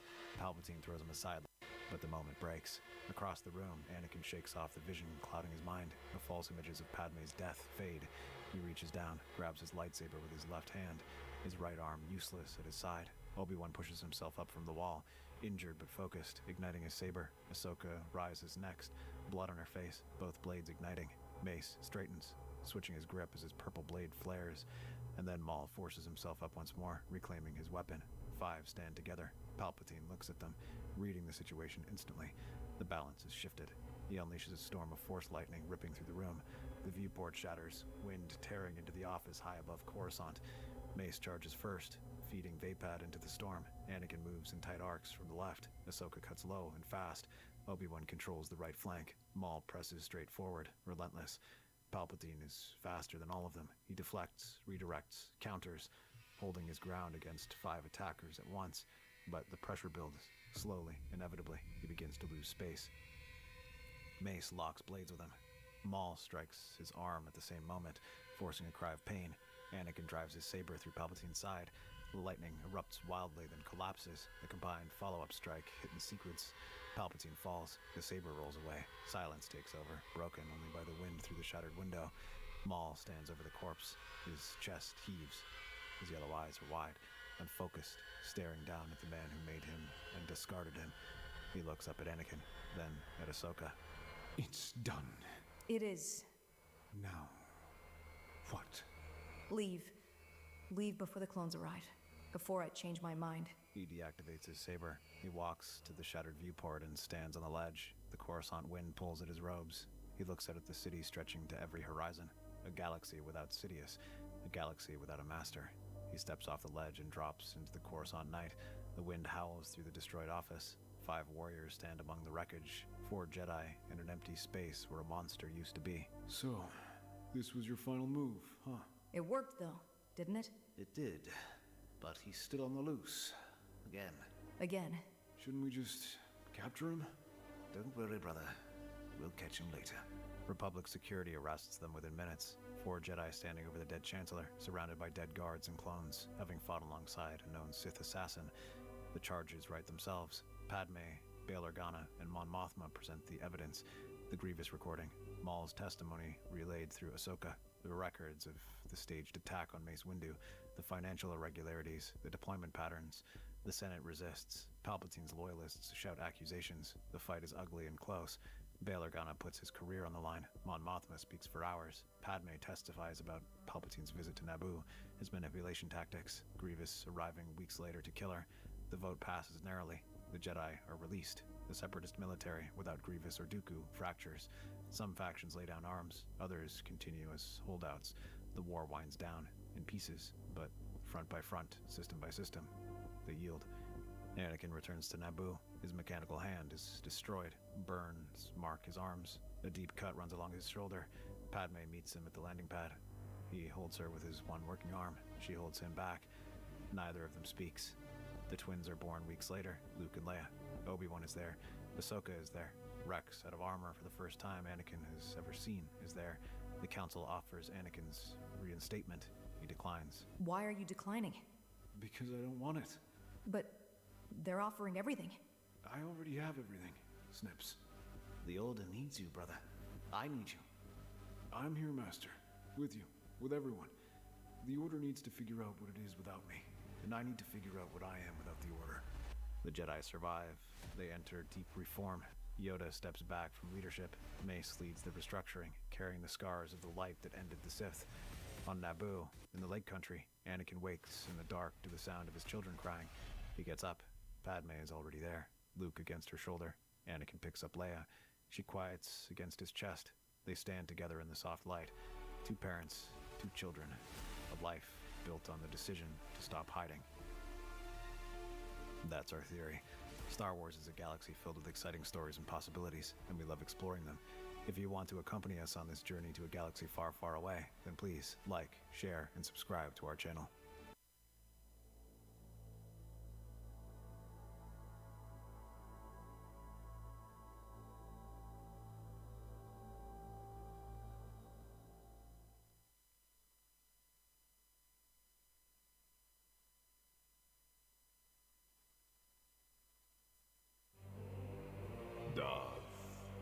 Theorist.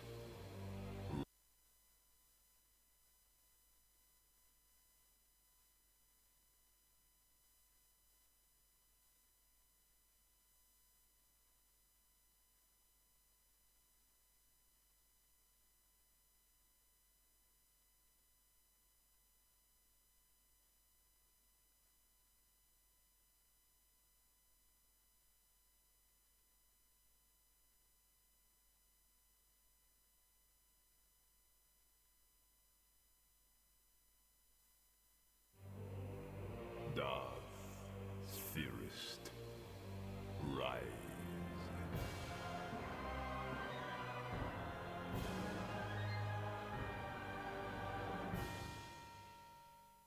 What if Yoda asked Anakin to spy on Palpatine, not Obi-Wan? Let's explore the depths of it in the video. Mace Windu stands at the chamber's center, his weathered face bearing the weight of failed operations and mounting suspicions. Behind him, holographic displays show financial data, communication intercepts, and intelligence reports, all pointing toward the same disturbing conclusion. 3 separate surveillance operations have yielded nothing concrete. The Chancellor's security apparatus has grown beyond anything we've seen before. Corporate communications, military dispatches, every personal correspondence, all filtered through systems we cannot penetrate. The patterns suggest coordination, but proving direct involvement remains impossible. Each suspicious transaction has plausible explanations. Each questionable decision carries constitutional justification. Our agents report meetings with unknown individuals, but when investigated, these contacts prove to be legitimate government officials or business leaders. It's as if he anticipates our surveillance. Careful, the Chancellor has become. Too careful, perhaps. Like one who expects to be watched, he behaves. Then we need someone he doesn't expect. Someone whose loyalty he takes for granted. Skywalker. The boy has unprecedented access, but his attachment to the Chancellor could cloud his judgment completely. We could be handing our greatest weapon to our greatest enemy. Failed conventional approaches have. Too distant, too suspicious we have become. Personal connection, perhaps, the key is. Master Yoda, young Skywalker's emotional attachment to the Chancellor is well documented. Can we trust his objectivity in such a critical matter? Trust him we must. Other paths tried we have. Failed they all have. In young Skywalker our final hope lies. But guide him carefully we must. Alone in this task, leave him we cannot. You're proposing to personally oversee this operation? Personal touch needed it is. Too long, distant from the young ones we have become.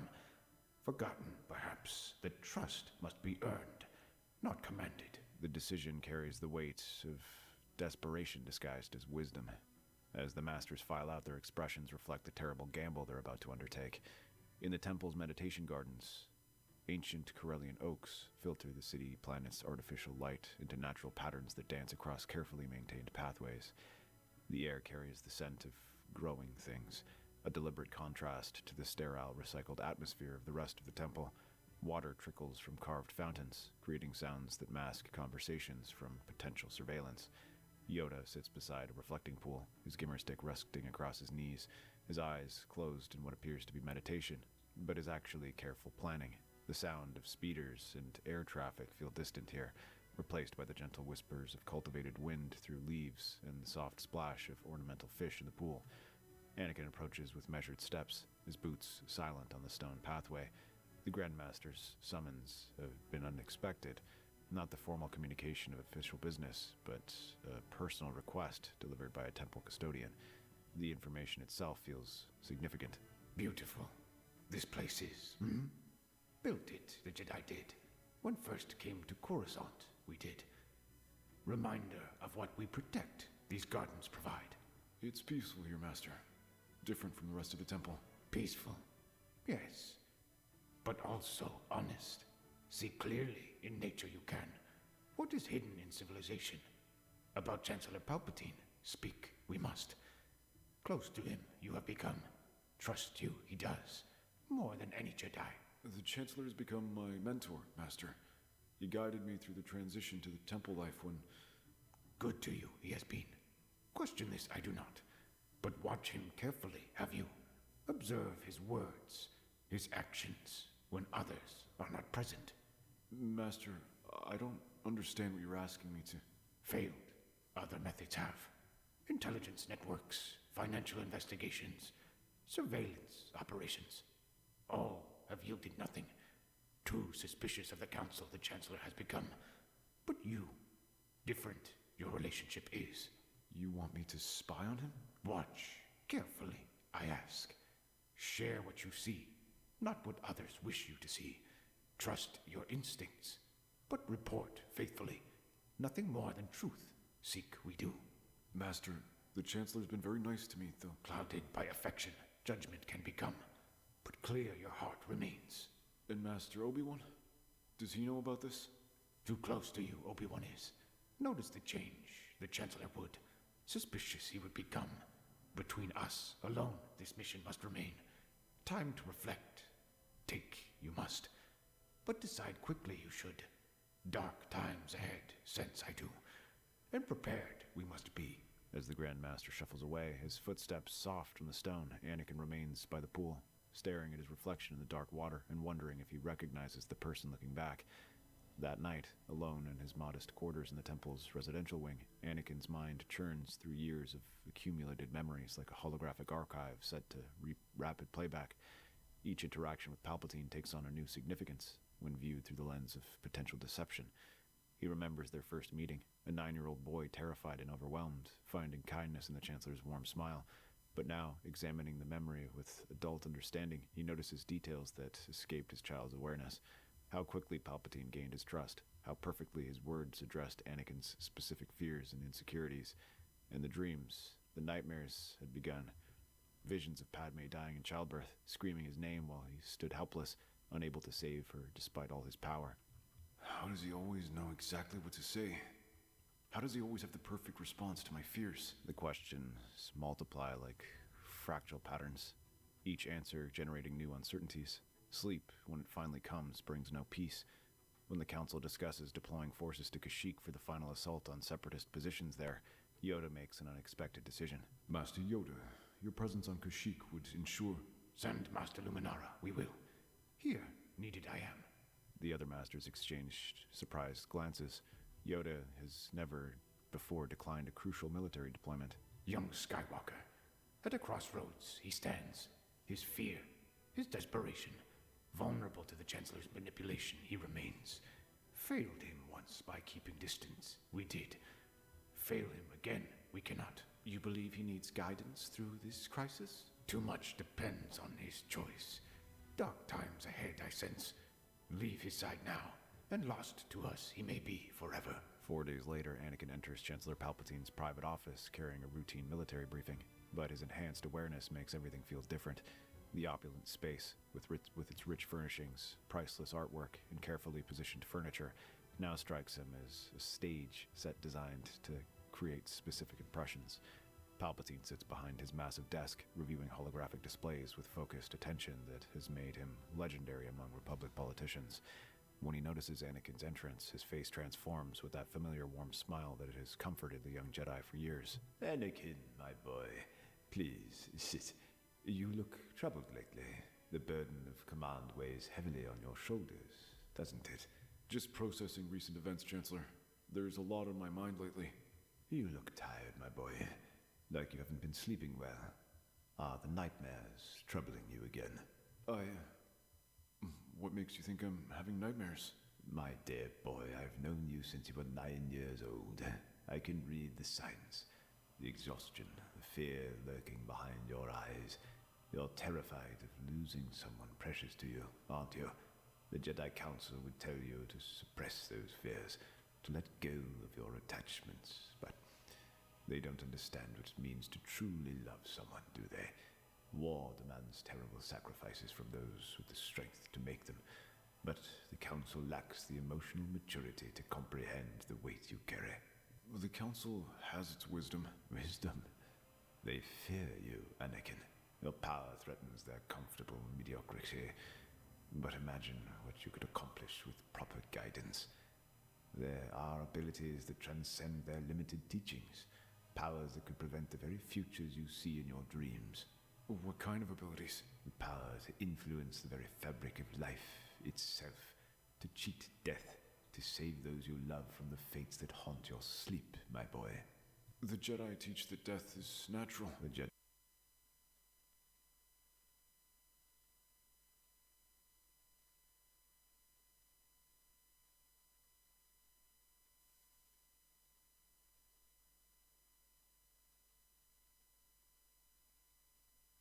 teach surrender because they lack the strength to change destiny.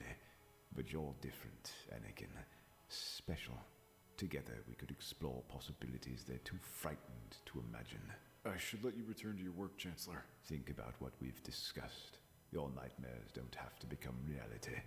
As Anakin leaves, Palpatine's knowledge of his most private fears feels predatory rather than comforting.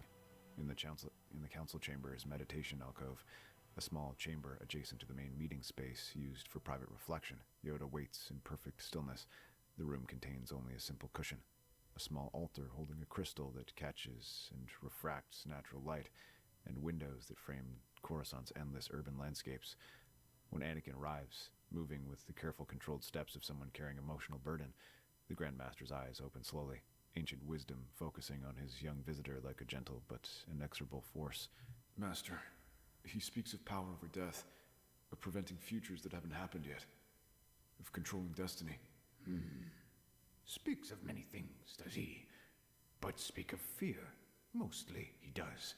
Your deepest terror, he knows. Use it against you, he seeks to do. But what if he's telling the truth? What if there really is a way to prevent loss, to protect those we love, the visions I've been having? Tell me of these visions, young Skywalker. Hide your fears from me. You need not. The visions of Padme dying in childbirth. Master, she's my wife. Married? To Senator Amidala. Married you are. 3 years, Master. I know it violates the code, but I love her. She's pregnant, and every night I see her dying. Hidden from the Council, you have. From me. I thought you'd cast me out. Manipulate you through this knowledge the Chancellor does. Know of your marriage, somehow he must. How could he possibly? Your fear. Your desperation. Fed upon, they have been. By one who knows exactly what terrifies you most. Disappointed in your secrecy, I am. But understand your fear, I do. Perhaps wrong about attachment, the Order has been. You won't cast me out? Need you more than ever, the Order does. But help you properly now, we can. Continue watching the Chancellor you must. But remember, alone you are not. Weeks into his surveillance, Anakin witnesses something that transforms suspicion into certainty. From his concealed position in an adjacent joining office, officially reviewing supply requisitions while actually monitoring the conversation through enhanced audio equipment Yoda provided, Anakin watches Palpatine's carefully maintained facade crumble like a destroyed mask. When Palpatine speaks of acceptable casualties, his voice carries the detached calculation of someone who views living beings as expendable resources. Chancellor, the projected civilian casualties for the Ryloth operation concern our board members. Public opinion polls show... Public opinion is irrelevant. The strong survive by making choices the weak cannot stomach. Your board members can express their concerns from unemployment lines if they prefer. Of course, Chancellor. But surely there are ways to minimize... Minimize? Gentlemen, war is not a business venture where you can adjust profit margins through minor policy changes. Victory requires absolute commitment. If you lack the stomach for necessary action, perhaps others should lead your organizations. The beauty of this conflict is its efficiency. Both sides serve our purposes while believing they serve their own. The Republic grows stronger through necessity. The Separatists eliminate problems we couldn't address through legal channels. Everyone wins, except those too weak to deserve victory. And after the war, Chancellor, what assurances can you provide about our arrangements? After the war, gentlemen, there will be order. Perfect order. And those who helped create that order will be rewarded according to their contributions. Anakin's blood turns cold as understanding dawns. This isn't political pragmatism or the necessary compromises of wartime leadership. This is something fundamentally different. The careful orchestration of suffering for personal gain. When the representatives leave, clearly shaken by what they've heard, Anakin remains in his hiding place, documenting everything while trying to process the magnitude of what he's witnessed. Returning to Yoda hours later, Anakin's report carries urgency that transcends mere suspicion. Master, I heard him planning casualty rates like they were profit margins. He spoke about both sides serving our purposes, as if he's controlling both the Republic and the Separatists. Both sides, said he. Specific words, these were. He said the beauty of the conflict was its efficiency, that the Republic grows stronger through necessity while the Separatists eliminate problems that couldn't be addressed through legal channels. He's orchestrating this entire war. Deeper this goes than feared we did. Not merely corruption this is. Treason, conspiracy, perhaps something worse. The Grand Master's reaction confirms Anakin's worst fears while simultaneously validating his growing horror. Continue watching, you must. Be careful, more careful than before. Dangerous he may be, in ways we cannot yet imagine. As Anakin leaves the meditation chamber, he carries the terrible knowledge that the Republic's greatest enemy may not be hiding in the shadows, but sitting in its highest office, wearing the mask of democracy while orchestrating its destruction. That evening, the Chancellor's office feels different now, less like a sanctuary and more like a predator's den, decorated to appear welcoming. Anakin, I'm going to share something with you. It's something I've never told anyone in this galaxy. What is it, Chancellor? Have you ever heard the tragedy of Darth Plagueis the Wise? It's not a story the Jedi would tell you. It's a Sith legend. The story unfolds like carefully orchestrated music, each note designed to resonate with Anakin's deepest fears and desperate hopes. As Palpatine speaks, Anakin feels the terrible allure of the knowledge being offered. Every word addresses his nightmares about Padme, his terror of loss, his desperate need to protect what he loves. Ironic. He could save others from death, but not himself. Is it possible to learn this power? Not from a Jedi. The four words hang in the air like a confusion and a threat combined. I should go, Chancellor. It's getting late. Of course, my boy. But think about what we've discussed. The power to save those you love. It's closer than you realize. As Anakin flees the office, his mind reels with the magnitude of what he's discovered. The kindly Chancellor, the paternal mentor, the trusted friend, all masks worn by something ancient and evil that has been manipulating him for years. In the temple gardens, where this journey began, Yoda waits in the same spot beside the reflecting pool. But when Anakin arrives, moving with the urgent steps of someone carrying terrible knowledge, the Grand Master's expression shows he already senses the change. Master, he told me about Darth Plagueis, about the Sith Lords who could prevent death. He's offering to teach me powers that the Jedi revealed himself, has he? Expected this I did, but hoped for more time. He's a Sith Lord. The Chancellor of the Republic is a Sith Lord. Darth Sidious, perhaps. The puppet master we sought. Found, at last he is. He's been manipulating me since I was 9 years old. Every piece of advice, every show of support, every moment of understanding. All lies. Lies, yes. But real your feelings were. Genuine your need for guidance was. Use these truths, he did.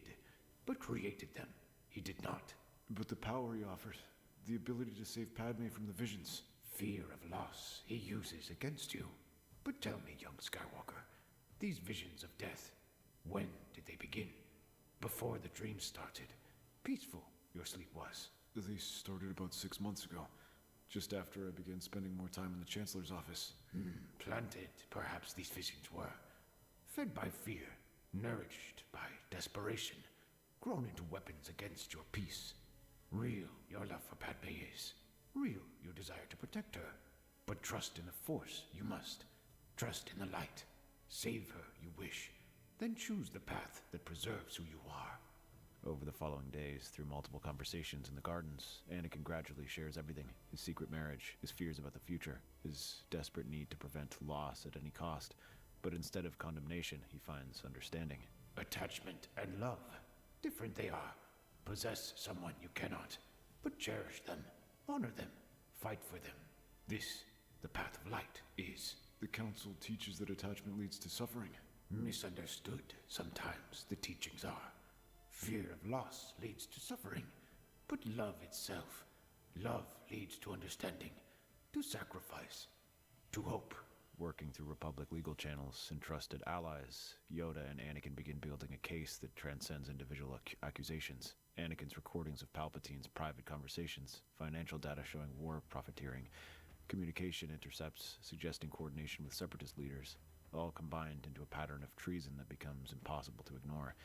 Senator Bail Organa and Mon Mothma coordinate the political aspects, establishing constitutional procedures for removing a chancellor under extraordinary circumstances. The legal framework they construct ensures that justice comes through democratic process rather than Jedi coup. Meanwhile, Palpatine realizes his psychological manipulation has failed. His carefully orchestrated seduction of Anakin has not only been unsuccessful, it's exposed his true nature to the very people he sought to control. In his private office, surrounded by the trappings of power he so carefully cultivated, Palpatine begins activating contingency plans that he's waited years for implementation. The Senate chamber erupts in chaos as emergency sessions investigate Palpatine's conduct. Evidence of manipulation, legal communications, and war profiteering overwhelms remaining support for his administration. Senator Organa addresses the assembly with grave formality, holding the documents that represent months of careful investigation. The evidence presented to this body reveals systematic deceptions spanning the entire duration of this conflict. Communications with known separatist leaders, financial agreements that benefit from prolonged war, and use of emergency powers to circumvent constitutional oversight. Mon Mothma formally supports the charges, framing the case as deliberate treason rather than political corruption. As the implications settle across the Senate chamber, former allies of the Chancellor withdraw their support, creating visible fractures within his coalition. Faced with overwhelming evidence, denial collapses, and the political tide decisively turns against Palpatine. But in his private office, concerned by legal investigation and political abandonment, Palpatine makes the choice that transforms him from manipulative politician to open enemy. When Anakin arrives with Yoda, Mace, and Kit Fisto, ostensibly for a final attempt at peaceful resolution, Palpatine's transformation is already complete. So, young Skywalker, you've chosen your path. I chose the truth, Chancellor. Something you've never offered me. Truth? You could have had power beyond your imagination, boy. Your wife saved from certain death, galactic peace under benevolent rule. Instead, you have chosen the chaos of democracy and the weakness of Jedi philosophy. Benevolent rule, you call it? Built on lies and manipulation, your peace would be. True peace, only in freedom can exist. The lightsaber battle that erupts transforms the Chancellor's elegant office into a war zone. Sidious moves with inhuman speed, his crimson blade weaving patterns of death, while force lightning scorches the air and turns furniture into deadly projectiles. Yoda's ancient wisdom guides their strategy, his 9 centuries of experience coordinating their movements like a conductor directing a deadly symphony. Windu's Vapad form channels Sidious's own dark against him, turning rage into precision and hatred into focused defense. Anakin fights with controlled fury, his power channeled through the forms Obi-Wan taught him and the wisdom Yoda provided. Each strike carries the weight of betrayal transformed into justice, manipulation turned against manipulator. You cannot defeat me. I am the future. The future you are not. Death and tyranny, only these you offer. The Sith Lord's eyes blaze with fury as he realizes his position is deteriorating. Lightning arcs wildly across the chamber, shattering windows and scorching the walls. Furniture explodes into deadly fragments as the dark side energy tears through Palpatine's once elegant office. Windu presses forward through the chaos, his purple blade cutting through the lightning storm with Vapad precision. Each strike channels Sidious's own rage back at him, but the Sith Lord's speed remains inhuman. Sidious leaps across the room with force-enhanced agility, his crimson blade seeking Anakin's throat, but Yoda intercepts with impossible quickness, his small green saber meeting the red plasma in a shower of sparks. Anakin flanks left while Windu moves right, their coordinated assault forcing Sidious to defend multiple angles simultaneously. The Sith Lord's movements become desperate, less controlled, as exhaustion begins to show. A final burst of lightning erupts from Sidious's fingertips, but this time Yoda is ready. The ancient master redirects the energy back towards its source while Windu's blade creates an opening in Sidious's guard. In that moment of vulnerability, Anakin strikes. His blue lightsaber pierces Sidious's chest in a single decisive thrust. The galaxy will burn without strong leadership. Democracy will crumble into chaos and civil war. Perhaps chaos will come, but in freedom, hope lives. In tyranny, only death grows. On Utapau, as Obi-Wan delivers the killing blow to General Grievous, he receives an urgent transmission from Coruscant. The Chancellor has been revealed as the Sith Lord. The threat has ended. The war concludes with simultaneous victories. Grievous destroyed on Utapau, Sidious defeated on Coruscant, but Anakin's true victory was choosing trust over fear, guidance over isolation, light over the promises of darkness. The aftermath of Sidious's defeat fractures the Jedi Order, along with philosophical lines that have remained hidden for generations. In heated council sessions, masters debate whether their traditional approach to emotion and attachment contributed to nearly losing one of their most powerful knights to the dark side. Some, led by Yoda's example, embrace a more nuanced understanding of love and fear. Others, represented by traditionalists like Windu, insist that the old ways have protected the Order for millennia and should not be abandoned because of one crisis. The old ways have served us for 1,000 years. One Sith Lord's manipulation doesn't invalidate centuries of wisdom. Served us, yes, but into near extinction also led us. Change we must, or irrelevant we become. The schism creates 2 paths forward within the temple. Orthodox Jedi maintaining traditional practices in the temple's eastern wing, while Reformed Jedi develop new approaches, training, and emotional support in the western sections. Both groups remain committed to the light, but their methods reflect fundamentally different understandings of how best to achieve that goal. Over months of quiet guidance, rather than to revelation, Yoda helps Anakin confront the lingering fears seeded by years of manipulation. The visions of loss do not vanish entirely, but they loosen their grip. Fear is reframed as possibility, not destiny, and Anakin slowly learns to live in the present rather than in imagined futures. What once threatened to consume him is reshaped into patience, restraint, and hard-earned wisdom. On Naboo, Padme gives birth in secrecy. Anakin becomes a father away from the noise of war, grounding himself in responsibility rather than obsession. Yoda is aware of the children and the truth of Anakin's attachment, but he chooses restraint. Anakin has already suffered enough, and forcing the issue now would risk reopening wounds better left to heal. For the moment, the Order watches, waits, and trusts. As the Clone Wars end through exposure rather than annihilation, the Republic reforms itself under steady civilian leadership. The Jedi redefine their role, protecting democracy instead of ruling from above. Anakin's path becomes a quiet example of balance, love without possession, power without domination. In the Temple Gardens, amid a rebuilding galaxy, Anakin stands as evidence that compassion, patience, and guidance can change the fate of the Force itself. That's our theory. The Star Wars universe is a galaxy filled with exciting stories and possibilities, and we love exploring them. If you'd like to join us on this journey to a galaxy far, far away, then please like, share, and subscribe to our channel.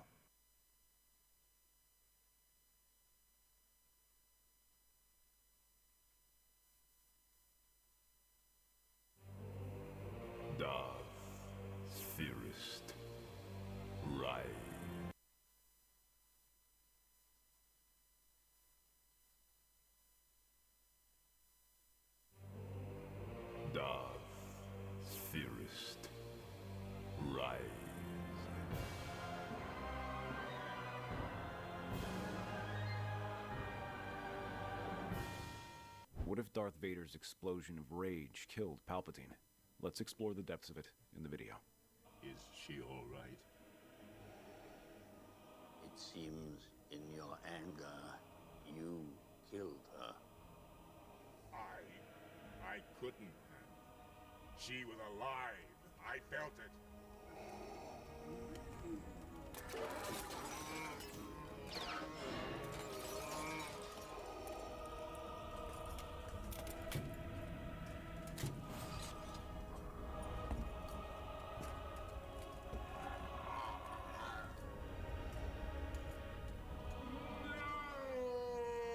Vader closes his eyes and feels the emotions roil over him, like a tidal wave consuming a castle. Anger and loss intermingle across his body, coursing through his veins and pleading for release. Rather than stopping it, Vader gives in to its primal urge in the only way he can, through the Force. The energy inside him releases, causing the room to shake, and the circuits built in to spark as it threatens to overload everything. Behind him, the medical droid cries out in alarm before being sent to the ground, spasming as its machinery overloads. However, Palpatine does not care. To him, all of this was long expected. It is the final transformation of his apprentice from Anakin Skywalker to Darth Vader. The excitement in his eyes is clear to Vader when he glances in his direction. Just a moment ago, he had offered his condolences about his loss. But now, he is practically laughing over her death, and this fills him with rage. While the Force flows through him like a tidal wave, spreading out in all directions, he now focuses it until it is a singular point and unleashes it upon Palpatine when he screams again. This time, the Force energy sends Palpatine reeling back and slams him against the wall. For the first time, surprise dances across his features. He opens his eyes to cry out in alarm, trying to calm Vader down, but he is done listening. The Jedi stares into his eyes. He can see the shock and anger mixed with betrayal, and then Palpatine slowly begins to resist these efforts and break free. But there is no compassion, none of the kindness and mercy he has seen over the years when the two of them talked as Anakin and Chancellor Palpatine. Without a moment's hesitation, he unleashes another burst. A loud snap fills the air as Palpatine's neck snaps, and his body falls limply to the ground. Finally, the anger begins to subside, and he looks over the Emperor's fallen body. The power and authority that he carried himself with is gone. He is just an old man. But before he can compose himself, alarms begin to blare, and a pair of Red Guards rush in. Their bodies stiffen in surprise at the sight of what just happened. Then they turn to Vader, igniting their force pikes, and rush forward. Vader grabs the haft of the first weapon and pushes it aside. Then he uses the Force to push another weapon to the ground. Once he is sure the first guard's weapon will not strike him, he releases his grip and launches himself forward to the second guard and slams his elbow into him. As the man falls to the ground with a sickening crunch, he turns to the first guard, who thrusts his pike at him again. Electricity crackles past his neck as the guard continues to press him. He steps back from this attack, and when the third blow comes, Vader's forearm jerks up and redirects it. A shock launches through his body from the blow, but he lets it fuel him and throws it out into the warrior. He grabs the back of the Red Guard's head and slams him into the ruined medical table before picking up his fallen weapon and marching out. He is grateful for his mask as it hides the inner turmoil within him. He had just killed Palpatine, the Emperor of the new Empire, and his new master. All the promises of teaching him the ways of the dark side are now lost, and he must forge his own path. But first, there is the matter of getting out of here, and that proves more difficult than expected as he sees squads of clones rushing to confront him. They open fire and try to take him down. Though he has no lightsaber, Vader twirls the force pike and uses it to protect himself, blocking each attack and directing it toward the clones. He also uses the Force to throw men aside. He has done such things many times before, and it should be easy to fight his way through the hallway, but he is still unused to his new body, and the shockwave he had unleashed took a lot out of him. Before he realizes it, he begins to slow down, and his movements become clumsier as they take their toll. Meanwhile, the clones do not stop coming and continue to fire at him while more Red Guards appear. Finally, a group of them manages to surround him and hold their pikes against him. He weathers the first strikes, even as electricity spikes across him. However, the guards do not stop. Vader manages to grab one and crushes his skull between his hand. Then he slams another against the wall. The remaining three manage to surround him, though, and drive their pikes through each of their mechanical limbs, sending the shocks directly into his body. This finally proves to be too much for Lord Vader, who collapses to the ground, still sparking as the doors open and he sees a pair of polished boots approaching. Well done. You captured the Emperor's murderer. You disappoint me, Lord Vader. I thought you finally understood the greater good and put aside your own personal feelings. Evidently, I've given you too much credit. Taking his blaster pistol out, he fires a stun round and knocks the Dark Lord out. The remaining Red Guards are told to take him to a special force-dampening detention cell while he ponders what to do next. By the law of succession, Masamada is now in charge of the Imperial government, while Tarkin is the new head of the military. There are still pockets of resistance across the galaxy that will need to be dealt with. In his eyes, Vader remains the largest threat. The question is what to do with him. He is tempted to kill him, because once he wakes up, Vader will be eager for revenge. However, as he is about to order the guards to finish him off, another voice sounds behind him. That would be unwise, Admiral. I understand your concerns about Lord Vader. He is dangerous, but he also remains a potent tool in our conquest of the galaxy. You think we might still be able to convince him to join us after everything he's done? He is a danger to all of us, and will destroy us if we allow him to wake. Oh, you are correct there. He is a wild beast that cannot be reasoned with, but perhaps we might still be able to put him to good use. Your soldiers will not be able to keep him contained. You lack the training to handle it. Allow my Inquisitors to handle that, and we can keep him contained and use him to find more artifacts. But perhaps we might still be able to put him to good use. Your soldiers will not be able to keep him contained.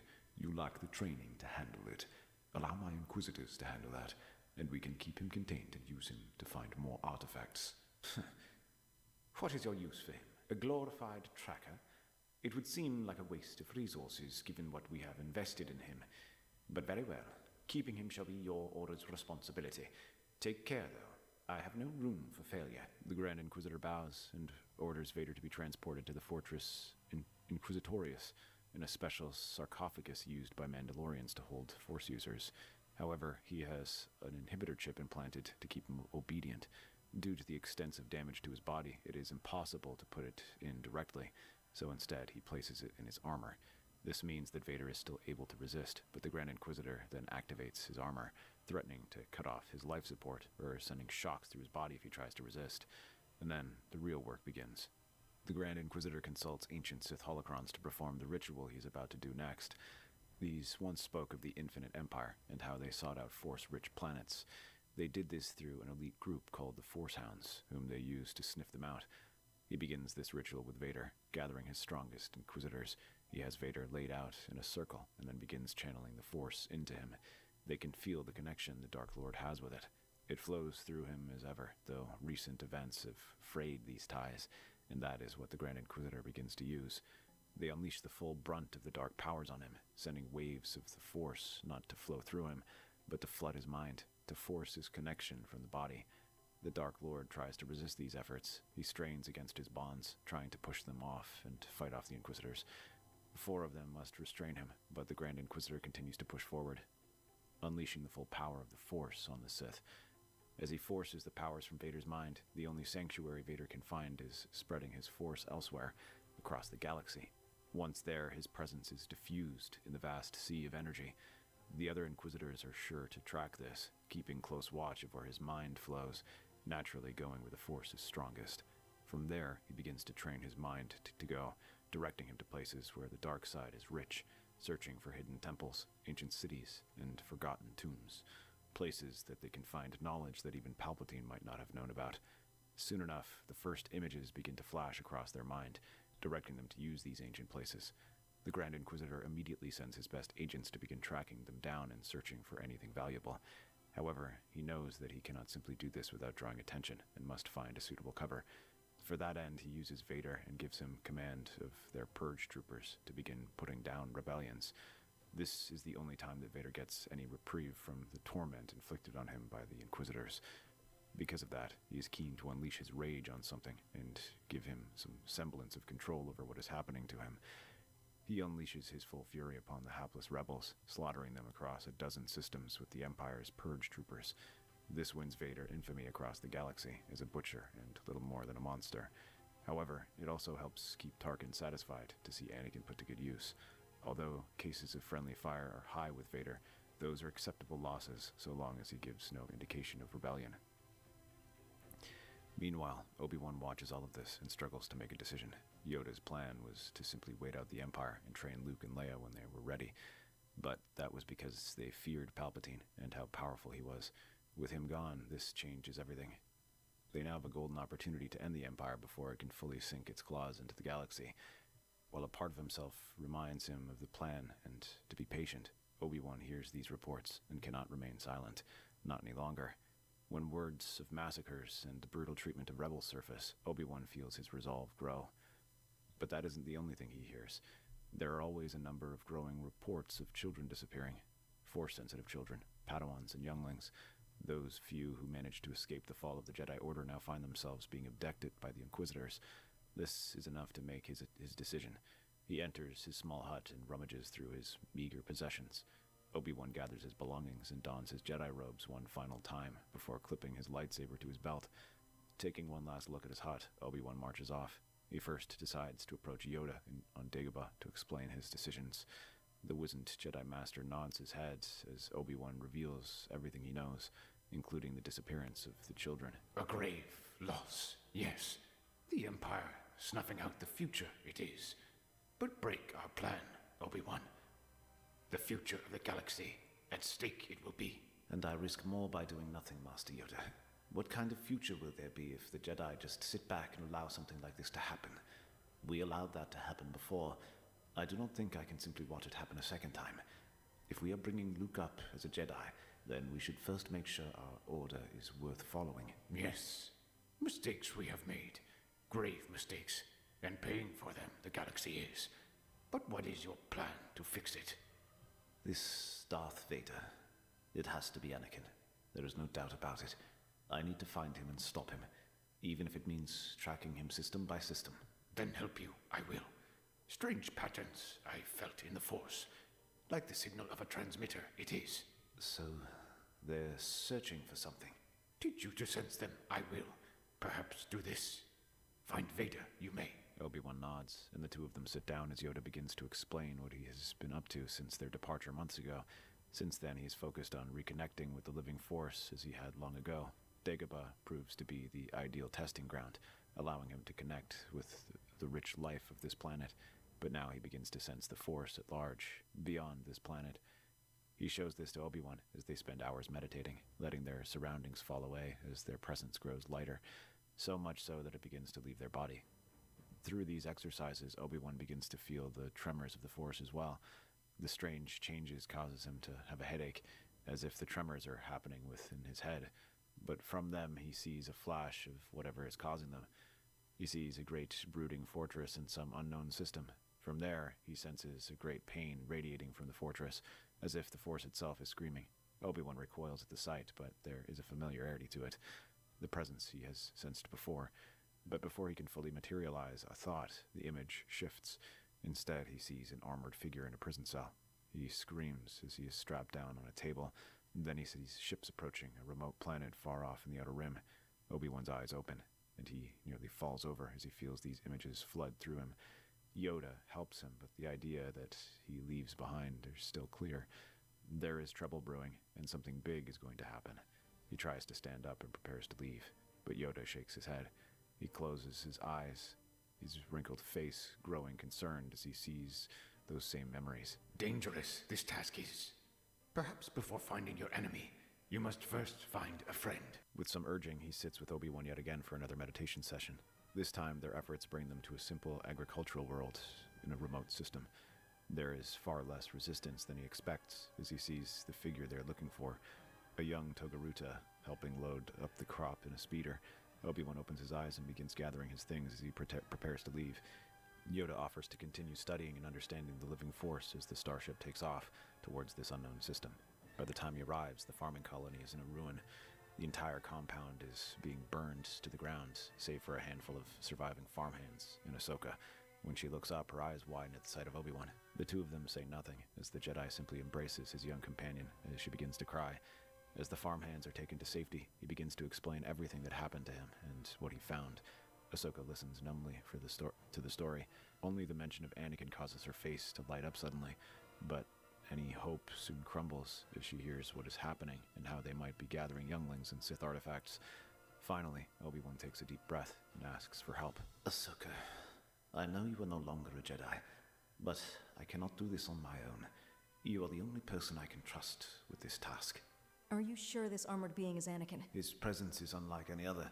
It can send ripples in the Force, just as Anakin once did. Regardless of who he is, we must take care and ensure that they do not cause any more trouble. If it is Anakin, can't we try saving him? Ahsoka, I'm not sure. The last time I saw him, he was in the throes of the dark side. You did not see the things he's done, the people he killed. He was even prepared to kill Padme. I'm not sure if we can still reason with him at that point. We have to try, at least. If not for his sake, for ours. Don't you feel bad for what happened? I regret it every day, especially because the rest of the galaxy is paying for it. I will do what I can, Ahsoka. I make no promises, but I hope you understand that whatever happens next, the good of the galaxy must come first. You don't have to remind me. I've seen what sort of beings these Inquisitors are. Everything that happened here was because of one. With that, the two of them try to reach out to Anakin once again. Obi-Wan shows Ahsoka how to reach out in the Force to try and track Anakin. Together, they manage to hone in on him far better than he and Yoda, narrowing it down to a far offside Sith outpost, forgotten in name. The two of them set off to this outpost and find the Imperial vessel hovering over the temple grounds. It does not notice them as it focuses its attention on excavating the temple. The two of them sneak down onto the surface, where they find an outpost and a squad of Inquisitors there. But that isn't the only thing. As they approach, both Jedi feel a powerful presence, one whose power is practically unstable, but also too familiar. Ahsoka winces and glances at Obi-Wan, both of them sharing a long look as they know who is there. Rather than going for stealth, the two of them rush in with their lightsabers ready. The guards outside barely have a chance to cry out before the two raise their hands and slam him against the wall, where he collapses into a heap. They make their way inside and find another 4 Inquisitors waiting for them. The first of these is the 7th sister, who grins and ignites her lightsaber. I've been waiting for this. She makes a wide swing towards Ahsoka, who slides under her attack and comes up legs first to uppercut her in the face. As the Inquisitor stumbles, she grabs her lightsaber and drives it to her chest. Keep waiting. Another Inquisitor rushes at Obi-Wan and leaps over his first swing. He lands behind the Jedi and tries to slash at him from behind, but he pulls his lightsaber over his shoulder and blocks the attack. While the Inquisitor is stunned, Obi-Wan turns around and shoves him back before driving his lightsaber through his chest. Another one comes at him, but Ahsoka slides between her friend and raises her lightsabers to block his attack.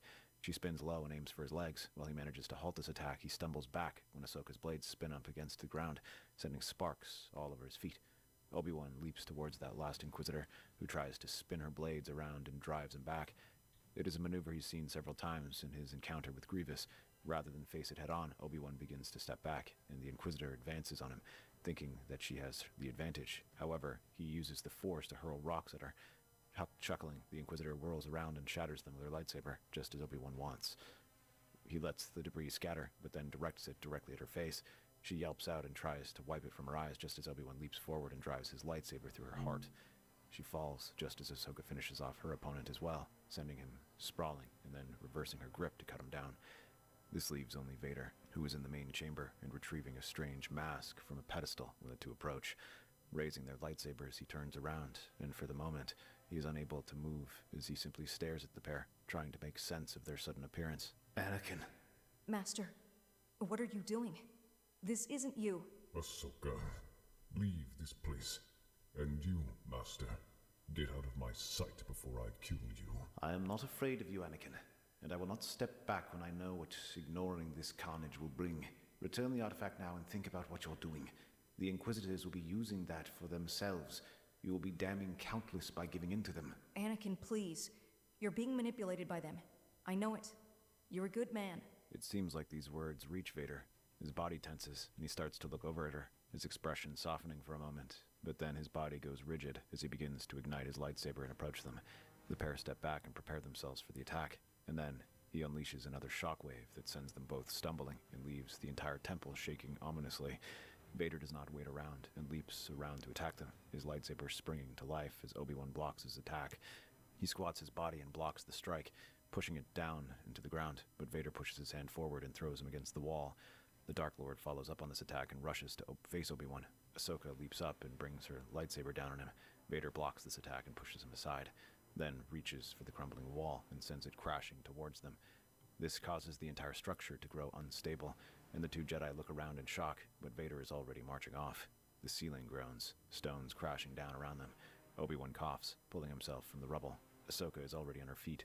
She looks back toward the chamber's dark exit, where Vader vanished moments ago. They hurry out, her lightsaber flashing and striking down any rubble, while Obi-Wan uses the Force to lift up the rubble, at least long enough for him to make his escape.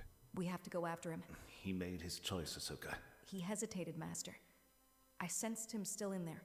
We need to reach him. I felt only the dark side. Then I'll go alone. She begins to walk off, but after a moment she hears a sigh as Obi-Wan follows after her. They track the Imperial shuttle, following faint echoes in the Force. Pain, containment, a cold and focused malice. It leads them to the Fortress Inquisitorius. They slip inside through maintenance shafts, moving like ghosts. The air is cold, humming with dark energy. Through vents, they see rows of cells, younglings, frightened and silent, watched over by black-armored purge troopers. In the central chamber, Vader stands rigid before the Grand Inquisitor, who holds the ancient mask they saw at the outpost. It glows with a sickly violet light. You've done well. With this, we will summon the Force Phantoms, echoes of ancient Sith bound to this artifact, and forge them into the new army of the dark side, starting with these prisoners we've gathered. The Grand Inquisitor places the mask over his face. The room darkens as he raises his arms, calling upon the foulest magics of the dark side to his side. Shadows peel from the walls, their rigid shapes becoming spectral and fluid, taking form.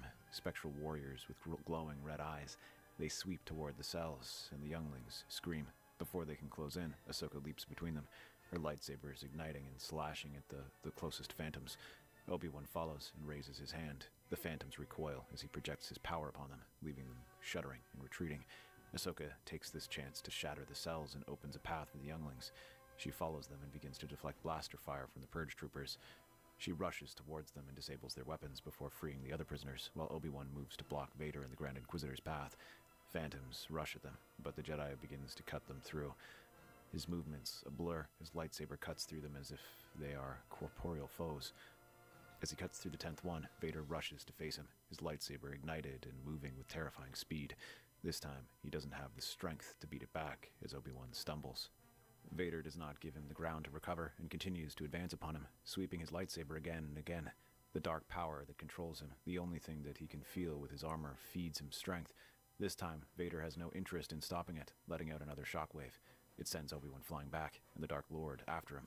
His lightsaber slashes the wall where Obi-Wan was leaning against, and nearly takes his head off if the Jedi doesn't catch it. He tries to counter with a slash, but Vader parries the clumsy attack and headbutts them. The Jedi Master hits the wall and tries to make another go, aiming a stab at his chest, but Vader catches this and glares at his master. The memories of his duel came back to him, fed by the inhibitor chip in his mind. He begins to rain down attacks, each time with greater strength, until it hits him across the shoulder and leaves him losing his footing. He follows with a vicious backhand that knocks Obi-Wan back. Vader raises his lightsaber and prepares to bring it down, but Ahsoka appears and blocks the attack, crossing her lightsabers and looking over at him. Anakin, fight it! He doesn't answer. He drives her back and prepares to swing at him again. This time, Ahsoka somersaults overhead and tries to strike him from above, but Vader catches it and knocks her aside. Obi-Wan manages to regain his footing, and the two of them come from opposite sides. Vader roars, and his anger takes over as he blocks their attack, channeling it into a shockwave that sends the fortress shaking. When another wave of attacks comes, it knocks Ahsoka back and sends her slamming against the door. But when it happens, she sees it. Ahsoka sees it then. A flicker in his movement, a hesitation when he sees her hurt. The inhibitor chip in his armor. It's what's holding him back. Obi-Wan, cover me. She rolls under his next attack, but Anakin can't follow after as Obi-Wan springs forward and forces him to defend. As their lightsabers crack, he tries to hold him at bay, but Anakin continues to try to twist aside and reach Ahsoka. When his attention is divided, Obi-Wan slashes him across the thigh as Ahsoka reaches out for one of the fallen purge troopers' electrostaffs. She uses this and then slams it against the back of Vader's armor. A surge of energy arcs from her fingers into his armor. Vader seizes, stumbles. His lightsaber drops. He falls to one knee, helmet bowed. He tries to stop her, but she continues to press it again. Finally, there is a soft thump, and Vader finally looks up, seeing things for the first time not as the Sith, but as himself. But then Vader looks up, not at Ahsoka, but at the phantoms swarming the younglings, at the Grand Inquisitor commanding them. His breathing grows ragged. He sees it now, the chaos, the cruelty, the manipulation. Not order, not power, just pain. You used me. I did. Get over it. I give you a choice. I will allow you to serve willingly, or I shall end you here alongside your friends. I will end you. We shall see. Phantoms swarm Vader, clawing at his armor and starting to climb over him, their hands trying to find a grip. He ignites his blade and cuts through them, feeling his rage take over. Swallowing a breath, he sends out another shockwave that sends a dark storm that dissipates their remains. Dozens of them fall at once, and they threaten to overwhelm him. But then he roars and raises his lightsaber high, sending them dissipating into mist. Rather than letting them disappear, he reaches out with the Force and begins to send them flying around him like a miniature storm, and sends them flying toward the Grand Inquisitor, who tries to step back from the attack. However, he starts to give ground just as Vader cuts through the smoke. Vader reaches the Grand Inquisitor. They clash, red blade against red. To get an advantage, he begins to twirl his lightsaber towards the Dark Lord, but the spinning blades do not slow him down as he roars and weaves through each attack. He keeps himself close and rains down attacks, trying to prevent him from getting the chance to summon more spirits to reinforce him. The plan works, and Vader continues to keep him close. Though the Inquisitor's blades come dangerously close to hitting him, he does not yield and scores a blow against his chest. He slams him against the central console with a final but brutal thrust, impales him through the chest. The mask clatters to the floor, but Vader does not leave it there. He raises it over his face and takes control of the Phantoms, but he does not turn them upon his companions. Instead, he sends them rushing towards the reactor, tearing up circuitry and shattering the controls. Soon, the fortress is coming down. Alarms blare, ceilings collapse. Vader gestures for them to follow him as he leads his friends and the younglings out. They escape through an emergency hatch, just as the entire building falls apart behind them, leaving nothing of this fortress of chaos. As the dust settles, Vader considers all of the possibilities as the Phantoms gather around him. If he wants, he can simply take over and use their power to assume control of the galaxy. There would still be many more of them to do this bidding, and there is no telling what other artifacts lay in store. Without the Grand Inquisitor or Palpatine, he is now the most powerful Sith remaining. But then he looks at his two companions, who watch him from a distance, concerned, but also hopeful. Even Obi-Wan's gaze softens as he looks at his old friend, knowing he would not be here without him. Slowly, Vader removes the mask and throws it into the ruins of the fortress. Without Vader, the Inquisitor, or Palpatine, Tarkin and Mas Amedda's grip on power is not nearly as strong. Rebellions flare up again, and this time the remaining Jedi are ready, while Vader and Obi-Wan focus on raising the younglings with Yoda. That's our theory. The Star Wars universe is a galaxy filled with exciting